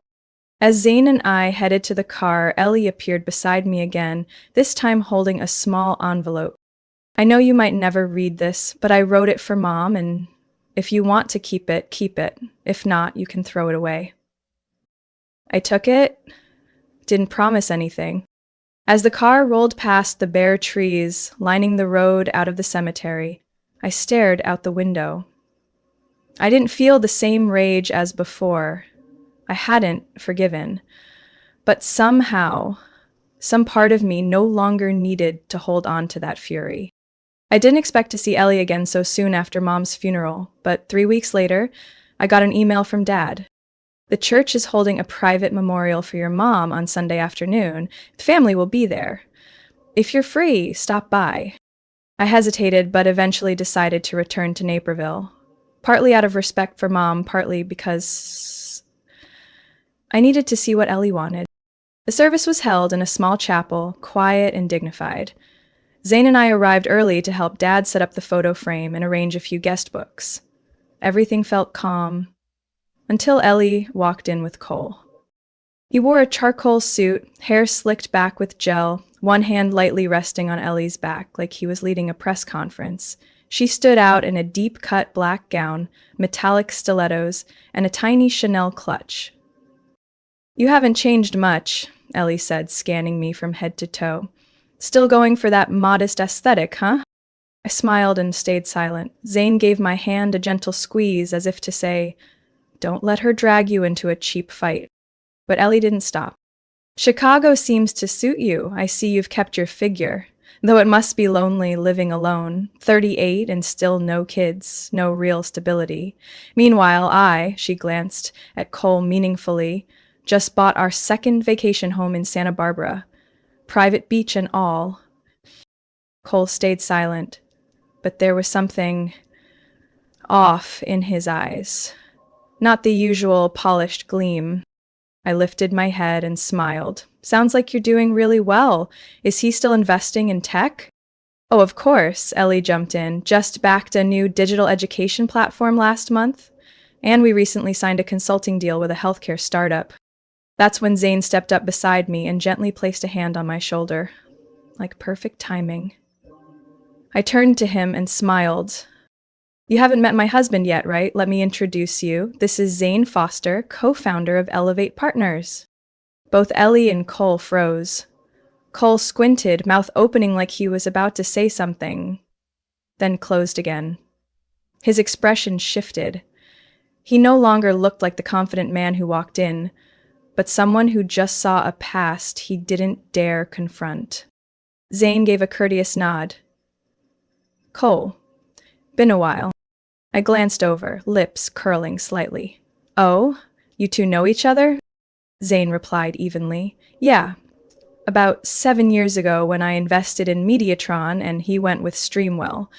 Mediatron was eventually acquired by Amazon. Streamwell, I believe it got sued for financial fraud, didn't it? Cole didn't respond right away. His jaw visibly clenched. Ellie rolled her eyes and lifted her chin. Well, everyone has their own path. Zane smiled politely. Of course. Still, it's nice to run into an old rival in such a peaceful setting. I turned to Ellie. I don't need a beach house.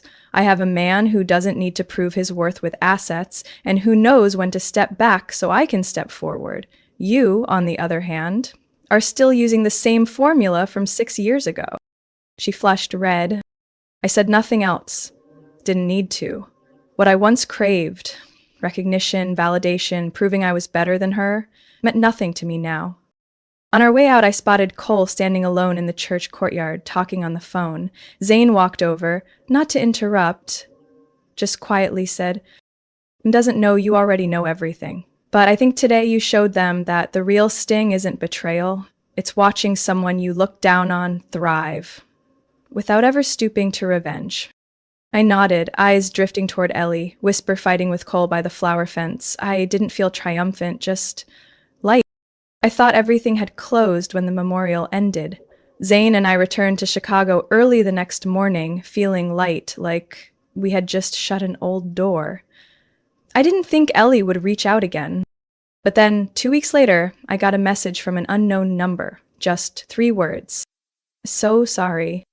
I knew it was her. A few minutes later, a second message came. Can I have 10 minutes? Rosie's Cafe, Saturday. I'll understand if you don't come.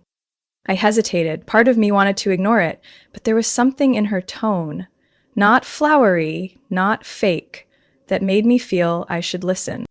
That Saturday afternoon, I went to Rosie's, a small, vintage-style coffee shop with round windows and oak tables. Ellie was already seated in the corner, wearing a gray sweater and jeans, her makeup lighter than usual. She looked thinner, her jaw more pronounced, puffy eyes clearly visible. She stood up when she saw me, seemed like she wanted to hug me but only nodded. "Thank you for coming," she said. I sat down. "What do you want to say?" Ellie gripped her cappuccino tightly, eyes lowered. "Goal's not the man I thought I took from you. He changed quickly. Or maybe I never really knew him." I stayed silent. After the wedding, we bought a house way beyond our means. He pulled money from everywhere, investing in risky deals, and whenever he lost it all, he blamed me. "Because you made me buy that ring, because you want to live like the elite." He controlled everything. Credit cards, email passwords, even my hair appointment schedule. If I didn't answer the phone in 3 minutes, he'd rage.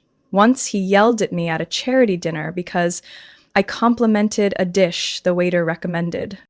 I clenched the handle of my cup, not from shock, but from seeing a terrifying reflection of myself years ago. For the first time, I understood what it feels like to be scared in your own home, she continued, voice lowering. "I used to think you were weak for crying over him, but now I know that was strength. Because you had the courage to leave." I looked at her. For the first time, Ellie's eyes held no defiance, no comparison, just exhaustion. And something that looked very much like regret. "I've filed for divorce," she said, "but there's one thing I need to do before I submit it." I frowned. "I want to say I'm sorry, truly, for stealing something I thought was a prize.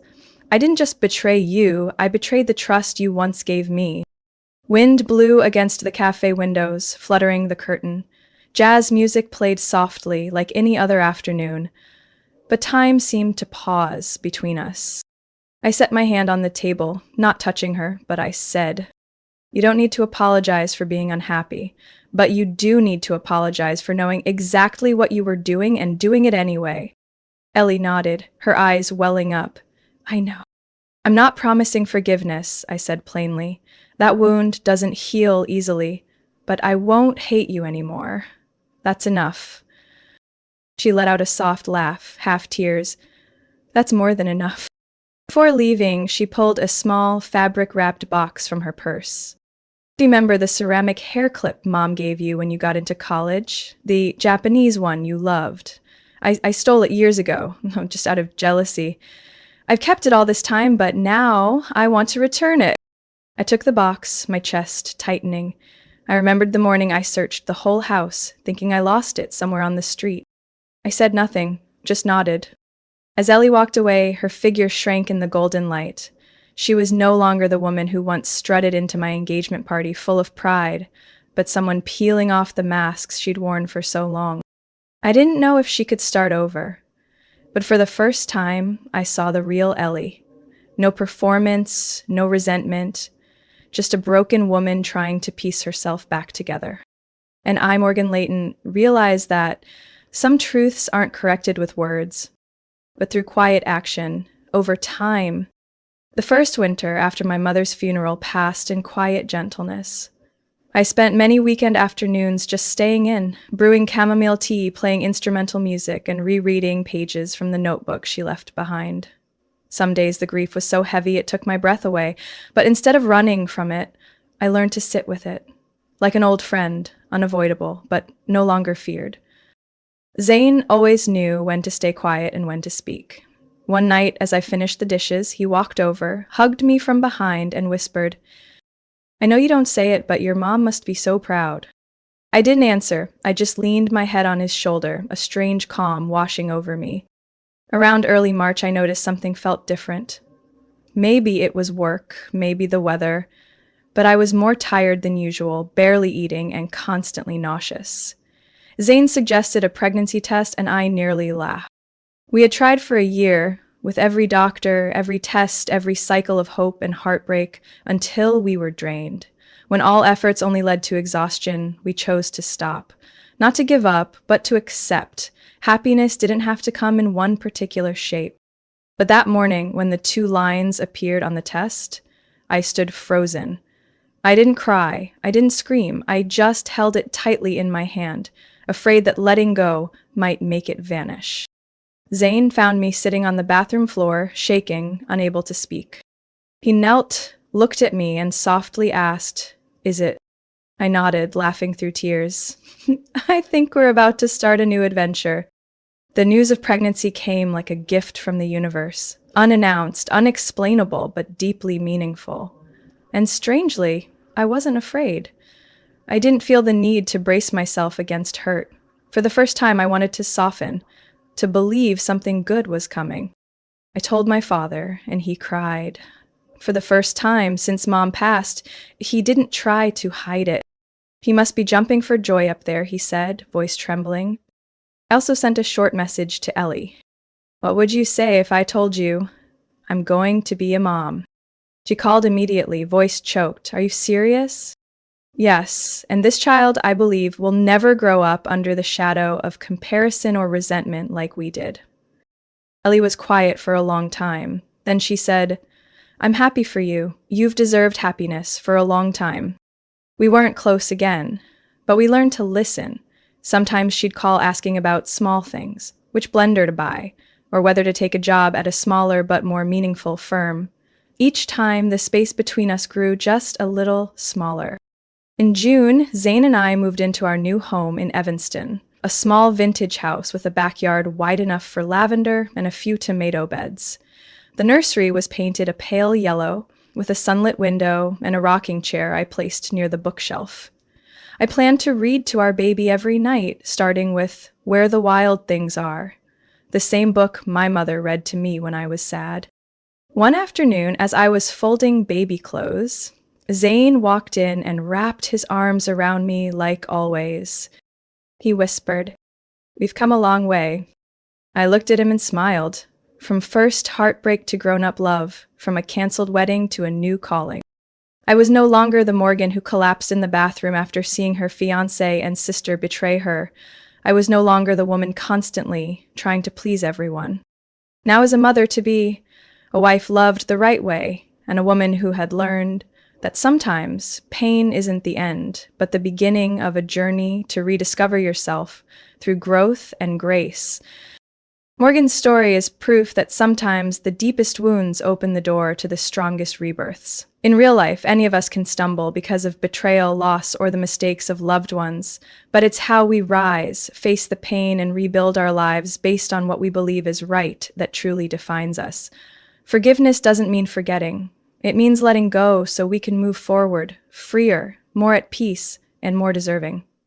What do you think about Morgan's journey and how she overcame the hurt caused by her family? Share your thoughts below, and don't forget to follow the channel for more powerful stories about family, forgiveness, and the strength of self-worth.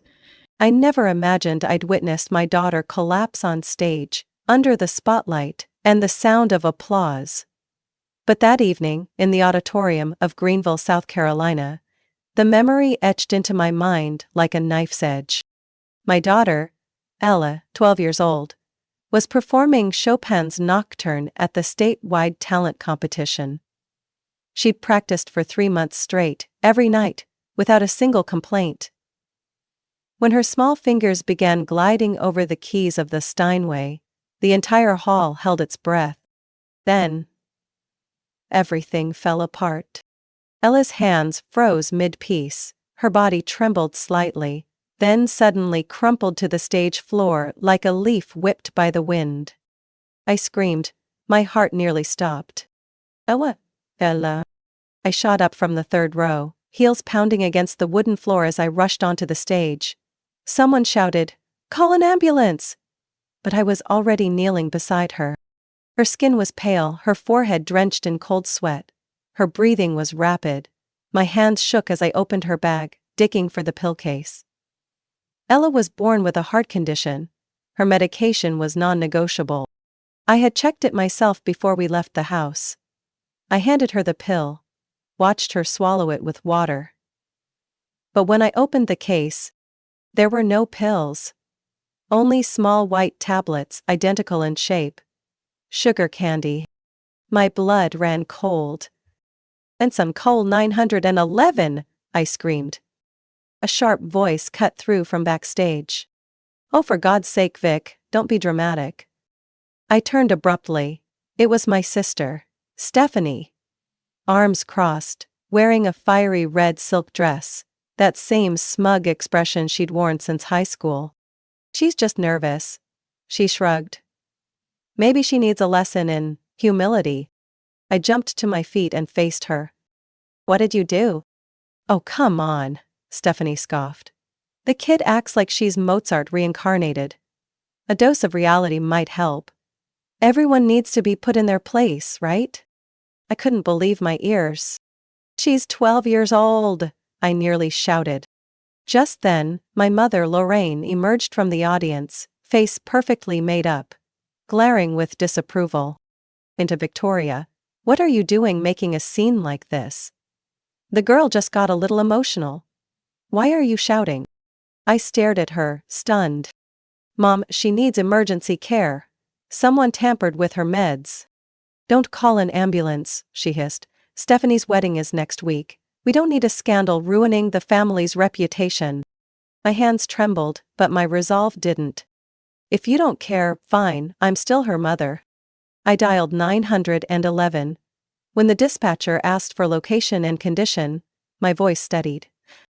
"A 12-year-old girl has collapsed due to medication tampering at Greenville Performing Arts Hall.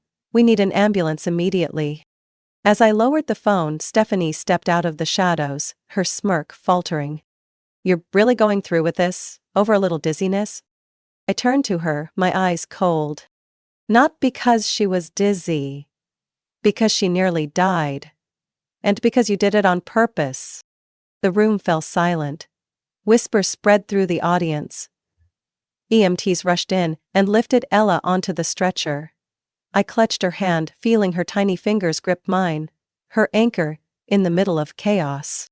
I followed the stretcher closely as the EMTs wheeled Ella into the ER at Greenville Regional Hospital. The sterile white hallway stretched endlessly. Machines beeping in sync with my heart, making it feel like I was trapped in a nightmare with no end. I held Ella's hand until a doctor gently told me I had to wait outside. The doors closed. I stood still for a few seconds, then turned away, forcing myself not to collapse into the nearest chair.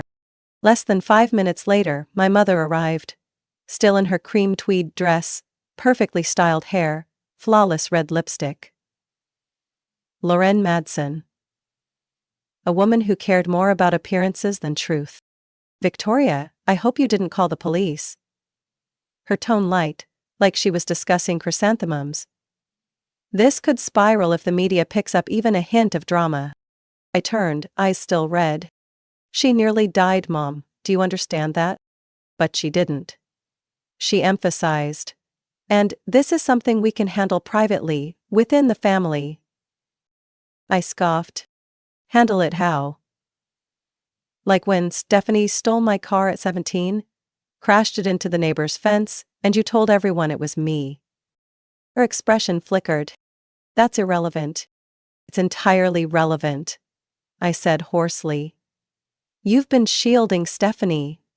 Her entire life. No matter who gets hurt. She stepped closer, lowering her voice. You're letting your emotions cloud your judgment. The doctor said Ella's going to be fine. What matters now is making sure this doesn't ruin the wedding next month. Families coming in from Florida, New York, and the Walkers, Stephanie's fiancé's family, are very traditional. They care deeply about reputation. I stared at her, stunned. You're telling me that your own granddaughter was nearly harmed, and the thing that worries you most is how it looks? She nodded, with terrifying honesty. If this gets out, the whole family's name is tarnished. Please, don't blow this up. Don't destroy everything over a little misunderstanding. I almost laughed. A misunderstanding? You think swapping a 12-year-old's heart medication is a misunderstanding? You have no proof, she said coldly. And Stephanie was just upset. She didn't mean harm. I sank into the chair, exhaling slowly. 10 years away from this family. I thought it had freed me. But one crisis and everything snapped back into place. I was the troublemaker, and Stephanie was the untouchable golden girl. Right then my phone buzzed.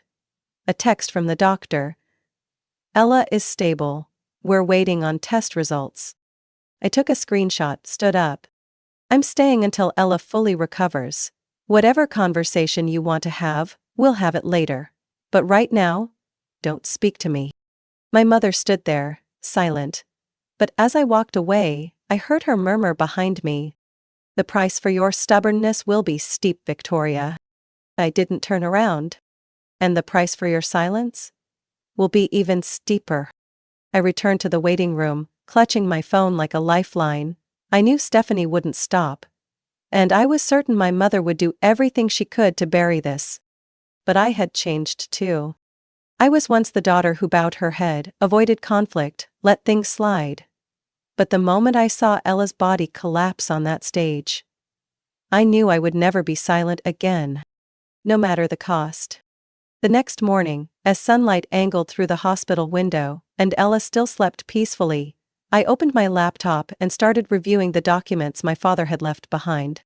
My father, Edward Madsen, passed away nearly 4 years ago from a stroke. When he died, it shattered our family, but he had left behind one thing that kept things temporarily in place. The Madsen Family Estate Trust, valued at over $2.4 million. I remembered the day we read the will. Everyone assumed Stephanie would be the one appointed. She'd always been the gem of the family, the heir to everything, from expectations to assets. But my father didn't do that. He named me, Victoria, as the sole trustee, with full authority over all disbursements from the trust. Stephanie and my mother had both gone silent. I used to believe he trusted me more because I was calm, financially competent. But after what happened to Ella, I realized the truth. He knew who Stephanie really was. He knew my mother would always defend her. Right or wrong. And he left me the one key that could stop them from hurting anyone else again. A soft knock pulled me from my thoughts. I turned around. It was Tessa, my best friend since college, holding a hot cappuccino and a folder. Brought coffee and a game plan, she said, her smile tinged with tension. Game plan? Tessa sat beside me and set the folder on the table. You didn't think I was just going to sit back after what I saw yesterday, did you? I exhaled, eyes on hers. What exactly are you planning to help me do? She tilted her head. Victoria, you control the trust, and every single wedding expense of Stephanie's, from the venue to the catering, was paid using that money. You know you can freeze it all, right? I nodded. But if I do that, they'll lose it. Let them. Tessa's voice went cold. Ella almost died. This isn't sibling rivalry anymore. It's a crime. I paused, then pulled up documents on my screen. I need proof. Real proof. That comment yesterday about humility. People heard it, but I need it on video, with audio. Tessa raised a hand. I already called the event director. He confirmed the entire recital was recorded from multiple angles, including backstage, where Stephanie was standing. I stared at her, a chill crawling up my spine. How long have you been thinking about this? Since your mom said not to call 911, she replied, eyes unblinking. That's what I knew. They don't just lack empathy, they'll trample anyone to preserve the family image. I grabbed my phone and called Riverside Venue, pretending to be a financial assistant. I requested a detailed invoice of all wedding expenses charged to the trust. They emailed it within minutes. When I opened it, my eyes froze at the total. $157,420. Flowers, rings, menu, gown, even the jazz band, all covered by the trust in just the last 3 months. I opened another file, the moral turpitude clause. If any beneficiary engages in behavior deemed seriously unethical or unlawful, the trustee has the right to suspend access to the trust entirely. I whispered, as if speaking to my father. I get it now. This is what you were preparing me for. Tessa's eyes lit up. Are you ready? I typed up an email to Patterson & Cool LLP, the firm overseeing the trust. I attached the surveillance footage, the wedding expense breakdown, and Ella's medical documents. Subject: Urgent request to freeze trust funds, under moral turpitude clause. I hit send. Tessa gave my shoulder a light squeeze. It's done, then. I looked out the hospital window, where the South Carolina sun was climbing higher. She wanted to teach my daughter a lesson in humility. I said quietly. Now it's her turn to learn a real lesson about consequences. That afternoon, I returned to Attorney Patterson's office in downtown Greenville to finalize the official paperwork requesting a freeze on the trust. Tessa came with me, carrying printed copies of every document we'd prepared over the last 2 days. A detailed breakdown of the wedding expenses, backstage video footage from the recital, and a copy of Ella's medical report. Mr. Patterson, who had worked closely with my father for over a decade, carefully reviewed each page. When the clip of Stephanie sneering, "A little humility might do her some good," played from the laptop in the middle of the conference table, his brow furrowed. That's enough, he said. Voice calm but firm. This behavior, combined with serious medical consequences, clearly violates the moral standards outlined in the clause. As trustee, you are well within your rights to act. I nodded. I want to freeze every single payment related to Stephanie. Immediately. Not a cent more for gowns, cakes, or jazz bands. Mr. Patterson picked up his pen and signed. Done. I barely had time to exhale when Tessa leaned in and whispered, "What about that special expense you mentioned last night? Did you look into it?" I pulled out my phone and opened the trust's administrative expenses ledger from 2021 onward. Several transactions had vague descriptions like property maintenance, management costs, emergency living support. But they all pointed to the same bank account. I set the phone on the table and slid it toward Mr. Patterson. Could you check whose name is on that account? Less than 10 minutes later, he looked up, his face drawn tight. It's registered to Lorraine Madsen. Your mother. The room went still. I didn't move. Would you like to proceed with freezing her access as well? He asked, gently but firmly. I didn't hesitate. Yes. And I'd like to file a formal report, requesting a full investigation into every transaction she's made under her beneficiary status. Tessa gave me a quiet nod. Do, Victoria, if not for yourself then for Ella. The pen went down again. The second signature. 2 access privileges, Stephanie's and my mother's, were now permanently revoked from the Madsen Estate Trust. The moment we stepped out of the building, my phone wouldn't stop buzzing. A text from Stephanie. The florist payment was declined, what's going on? Then another. Call me now. I'm standing with the planner and no one knows what's happening. A few minutes later my mother called. I didn't pick up. She tried again. 5 times. Then 10. The texts started pouring in. What are you doing? You know I need that money to maintain the house. You can't do this. I kept silent. Instead, I sent her a copy of the official trust freeze notice to her email, with one simple note attached. The trust is not yours to exploit. Dad gave me this authority, and I will protect it. That night, as I made tea in the hospital's kitchen for myself and Tessa, one final message lit up from my mother's number. Sweetheart. Blood is thicker than water. Do you really think you can punish everyone forever? The wedding can wait. But you can't destroy an entire family over a little anger. I didn't respond. Instead, I looked through the glass into Ella's room, where she sat reading, legs swinging gently. Her long brown hair fell across her shoulders, the soft light casting a quiet strength across her face. They called it anger, but I called it justice. And I wasn't done yet. Tessa stepped in holding a new folder. Ready for the next move? I nodded, eyes still fixed on Ella. They want to protect their image. It's time everyone sees who they really are. Less than 48 hours after I sent the official trust freeze email, everything began to collapse like dominoes. Monday morning, Rose and Laurel Events canceled their contract with Stephanie due to insufficient financial guarantees. Shortly after, Claremont Catering demanded full upfront payment, citing declined transactions. When I checked my phone at 9 a.m., I had over 30 missed calls from my sister. By noon, I received a short text from Cadence, Stephanie's fiancé. Victoria, I need to speak with you. Privately. Today. We met at a small cafe near the hospital. He looked worn out, rumpled shirt, exhausted eyes filled with conflict. I saw the video, he said bluntly. I can't believe Stephanie would do something like that. I didn't respond. I simply placed Ella's medical report on the table, clearly showing her pills had been replaced with compressed sugar. Hayden stared at the paper, then looked up. I called off the wedding. Informed my family.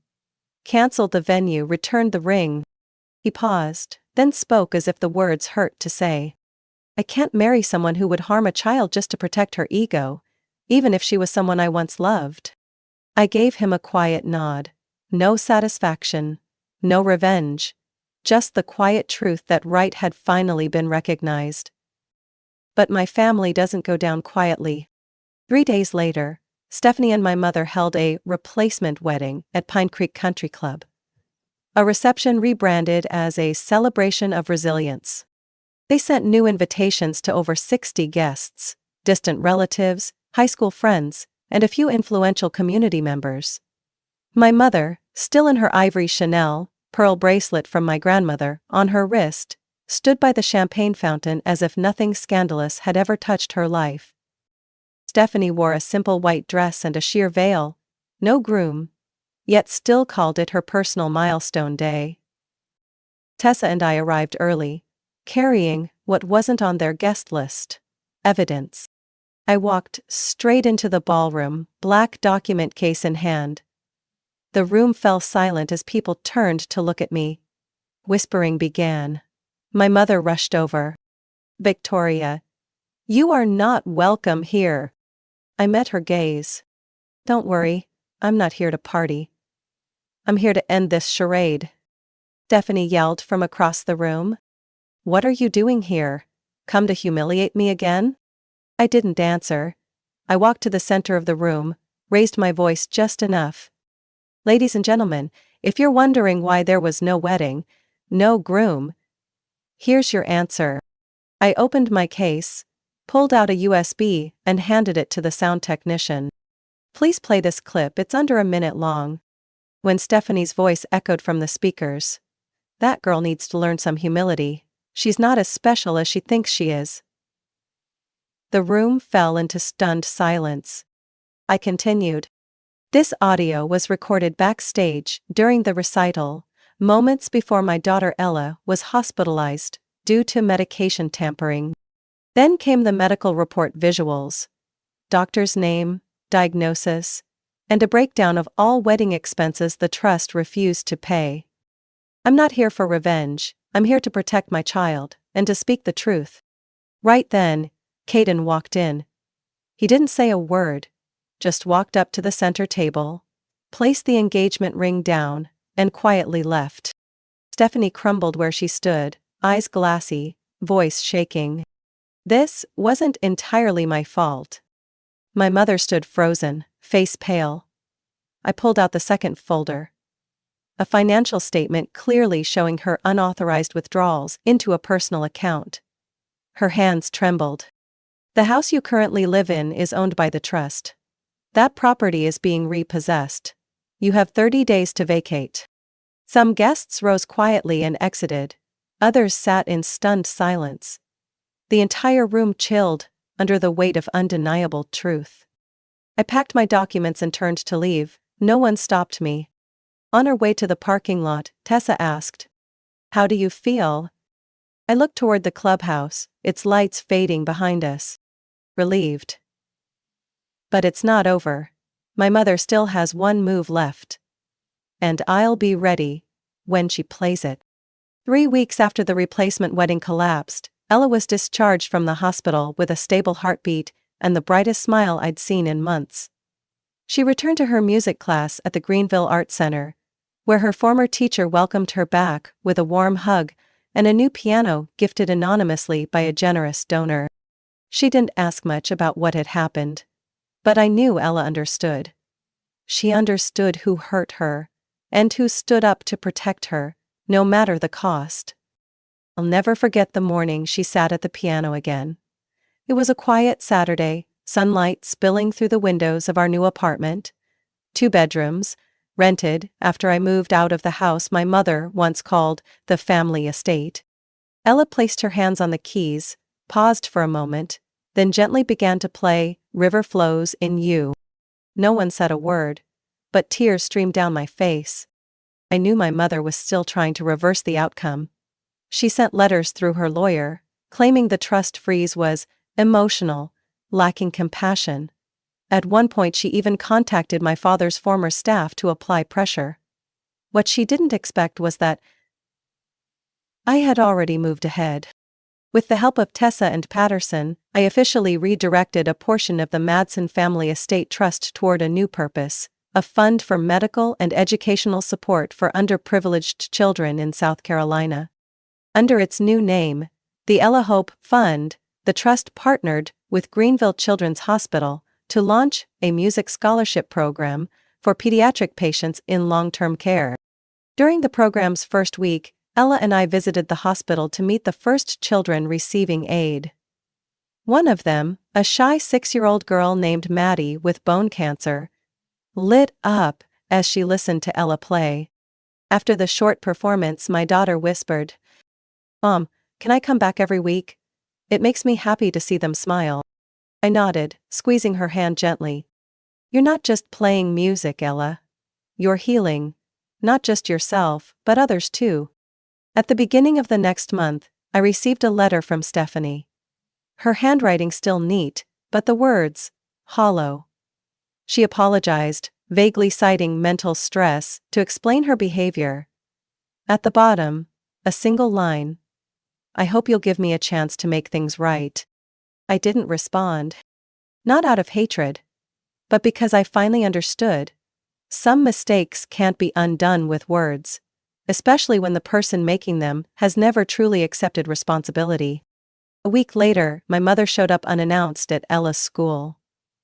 She stood by the gate until I arrived to pick up my daughter, her expression no longer smug, but not fully remorseful either. Victoria.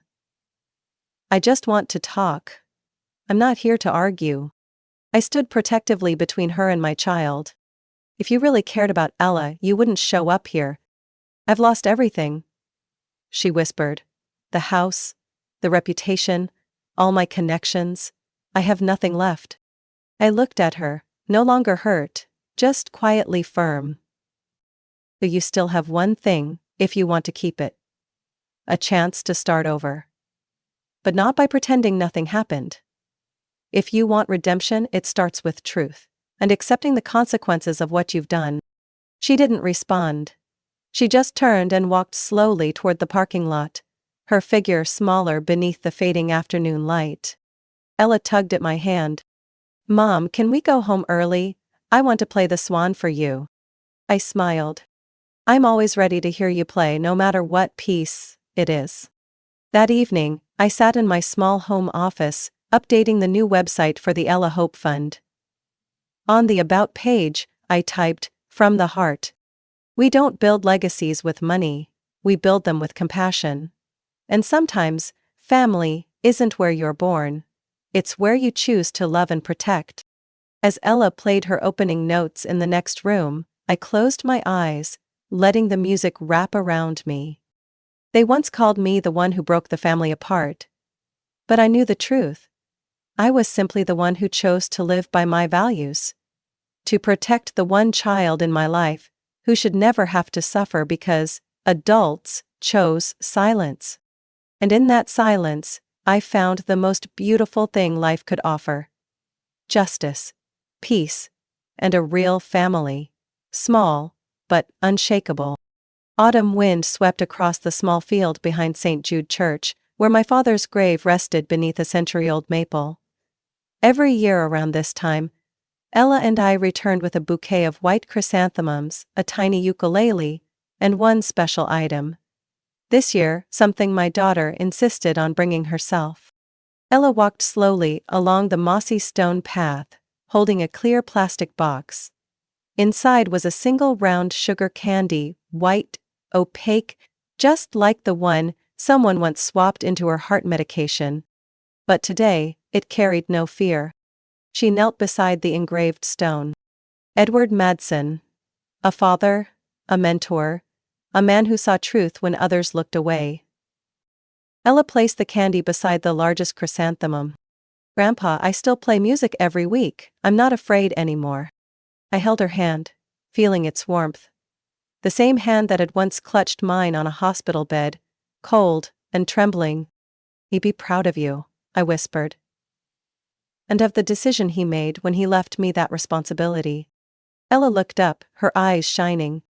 Are you sad Grandma doesn't come anymore? I paused, then shook my head. I'm not sad. I'm just sorry she chose silence when she should have chosen justice. Ella nodded, understanding far beyond her 12 years. That afternoon, just as we got back to our apartment, Tessa was waiting in the lobby with a thick folder and a grin that lit up the room. Big news, she beamed, handing me the paperwork. The hospital board just approved the new music therapy wing, named after Ella. I unfolded the design renderings. A bright, airy wing with large windows, a full music room, seating, sheet libraries, even a small reading nook for inpatients. Fully funded by the Ella Hope Fund. Ella squealed and jumped. Can I teach the kids piano, Mom? And maybe drawing too? Tessa laughed. Not only that, an entire building has your name on it. Not many people can say that at 12. I looked at my daughter, overwhelmed not by pride, but by peace. The kind of peace that doesn't come from revenge, but from knowing you chose the right path.